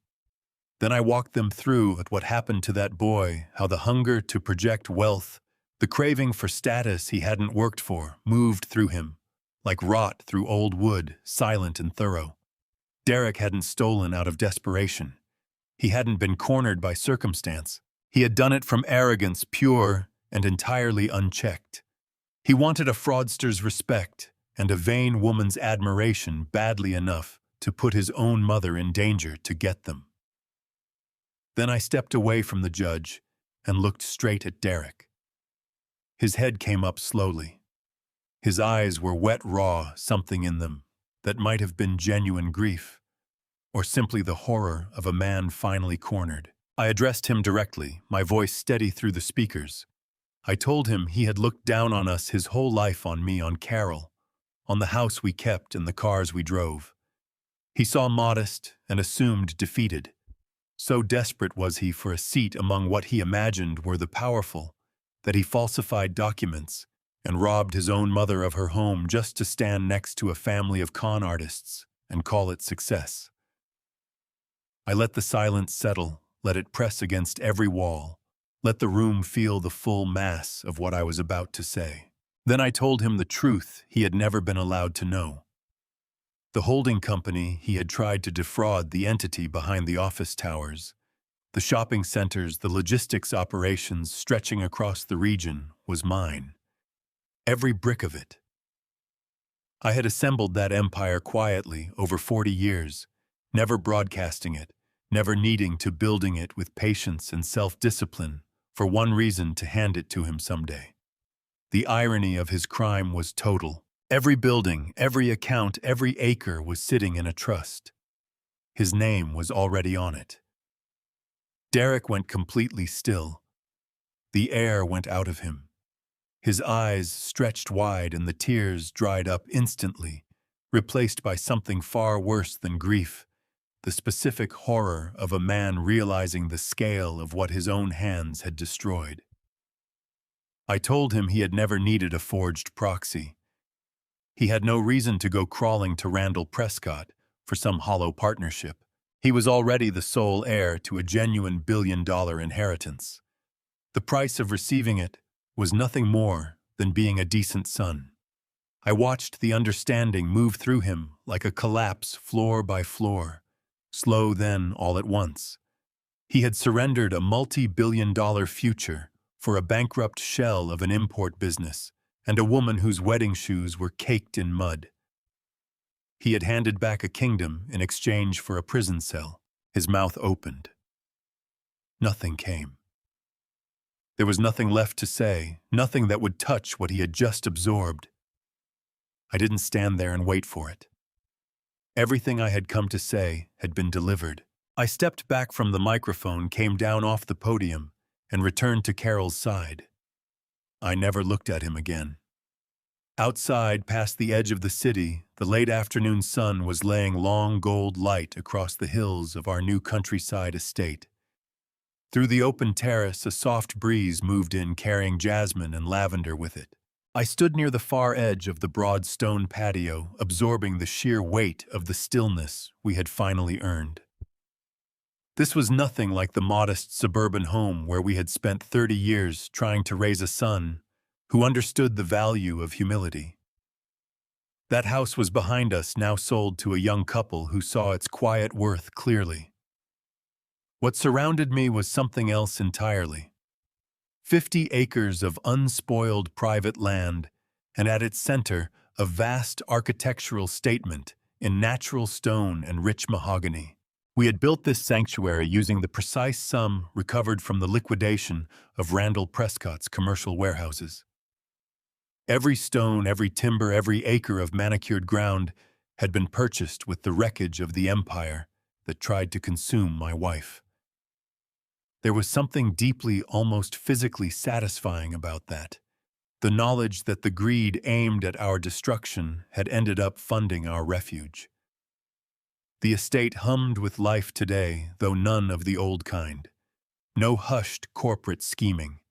No sharp demands from people who believed money gave them dominion over others. What filled the lawn was something rarer, genuine warmth. We were hosting a small garden gathering to mark the turning of the season, no caterers performing for society, guests, no imported sports cars gleaming in the circular drive. The faces spread across the grass belonged to the handful of people we had earned over a lifetime of quiet loyalty. They had never cared about my title or what I drove. They were the ones who called during the trial, simply to ask how we were holding up. I spotted Alden near the outdoor kitchen, a plate of grilled vegetables in one hand, laughing at something with his whole chest. It was genuinely disorienting to see him without a courtroom suit. Today he had on a linen shirt, easy trousers, no sharp legal edges to him at all. He was no longer the instrument I had sharpened and aimed at my son's schemes. He was simply a friend at ease on a warm summer evening. He caught my eye from across the patio and lifted his glass. The gesture said everything without a word. He understood exactly what this afternoon represented and what it had cost to get here. I raised my own glass back at him, a quiet acknowledgement of what his loyalty had meant when the ground beneath my family was giving way. My gaze moved on, drifting slowly across the lawn until it found what it was always looking for. Carol stood beneath the shade of a broad oak encircled by a small cluster of friends. She was radiant in a way that went beyond the light. She had on a flowing, elegant dress, the color of warm champagne, the fabric catching the amber glow of the descending sun. Her silver hair rested softly around her shoulders, and there was a joy in her eyes that no one could manufacture, settled, unshakable, earned. Almost a year had passed since that dark, rain-soaked afternoon, when a woman who confused wealth with power shoved her into the mud. Nearly a year since our own son had laughed at her humiliation rather than come to her aid. The road back had not been smooth. There were long, quiet nights carrying the particular grief of a parent mourning someone still alive. But watching her now, I understood clearly that she had come all the way through it. The suffocating darkness that our son and his cruel wife had pressed down over her life had lifted completely.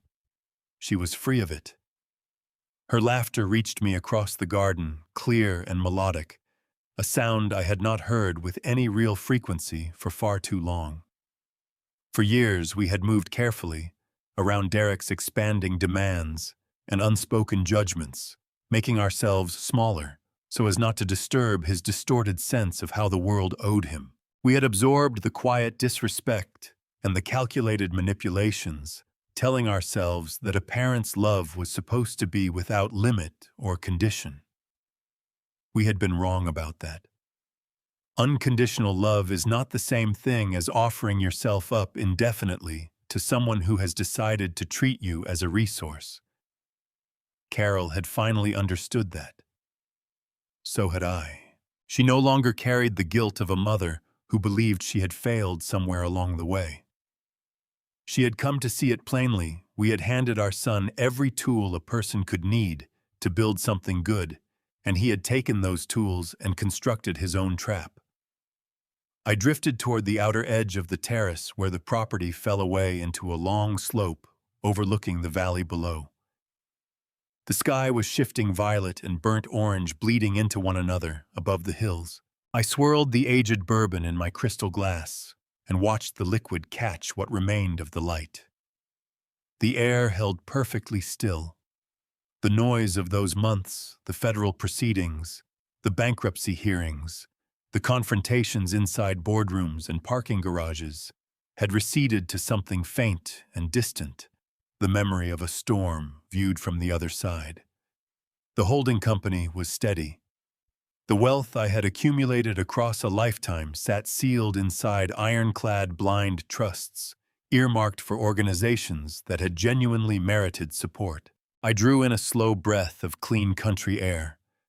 The course correction I had set in motion all those months ago had run its full length. I found myself thinking about what a family tree actually is.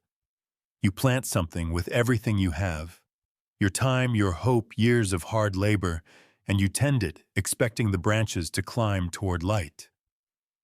But rot can establish itself quietly, deep in the wood, and if you mistake the warning signs for something that will pass on its own, it spreads. Leave a diseased branch in place long enough out of loyalty or sentiment, and it will drag the whole tree down. The illness does not stop on its own. I had been forced to make the hardest choice available to a father. I took a heavy blade to my own family tree. I severed the branch that was my son, cut his toxicity free from our lives before his arrogance and appetite could pull my wife and everything I had built down into the ground alongside him. It left a wound that will not fully close. But standing here on this quiet terrace, watching the last light fall below the ridge, I knew, without reservation, that it was the only defensible choice. The rot had been excised. The infection was gone.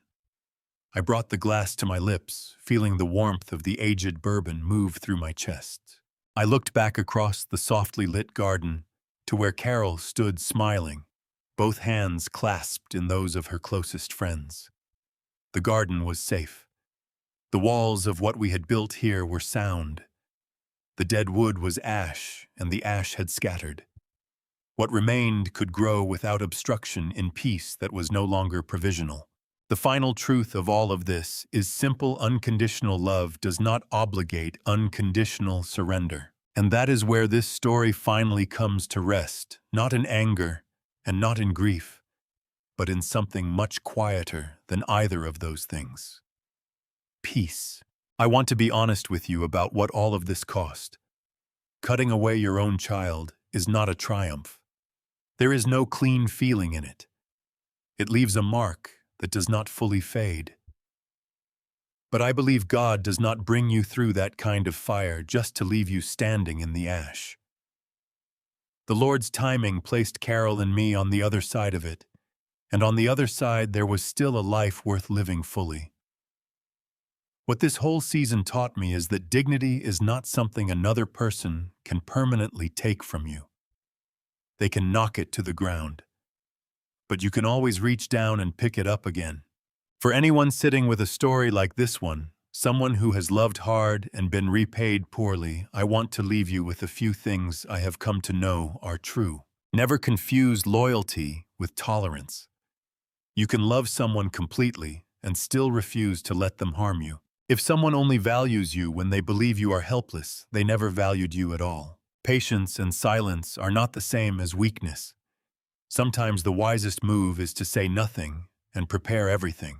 And finally, the life you built quietly, with discipline and without applause, is always worth more than the one built loudly for the approval of people who were never in your corner. These are the kinds of calm dad stories I come back to again and again, because the lessons buried inside real family stories are the ones that stay with you longest.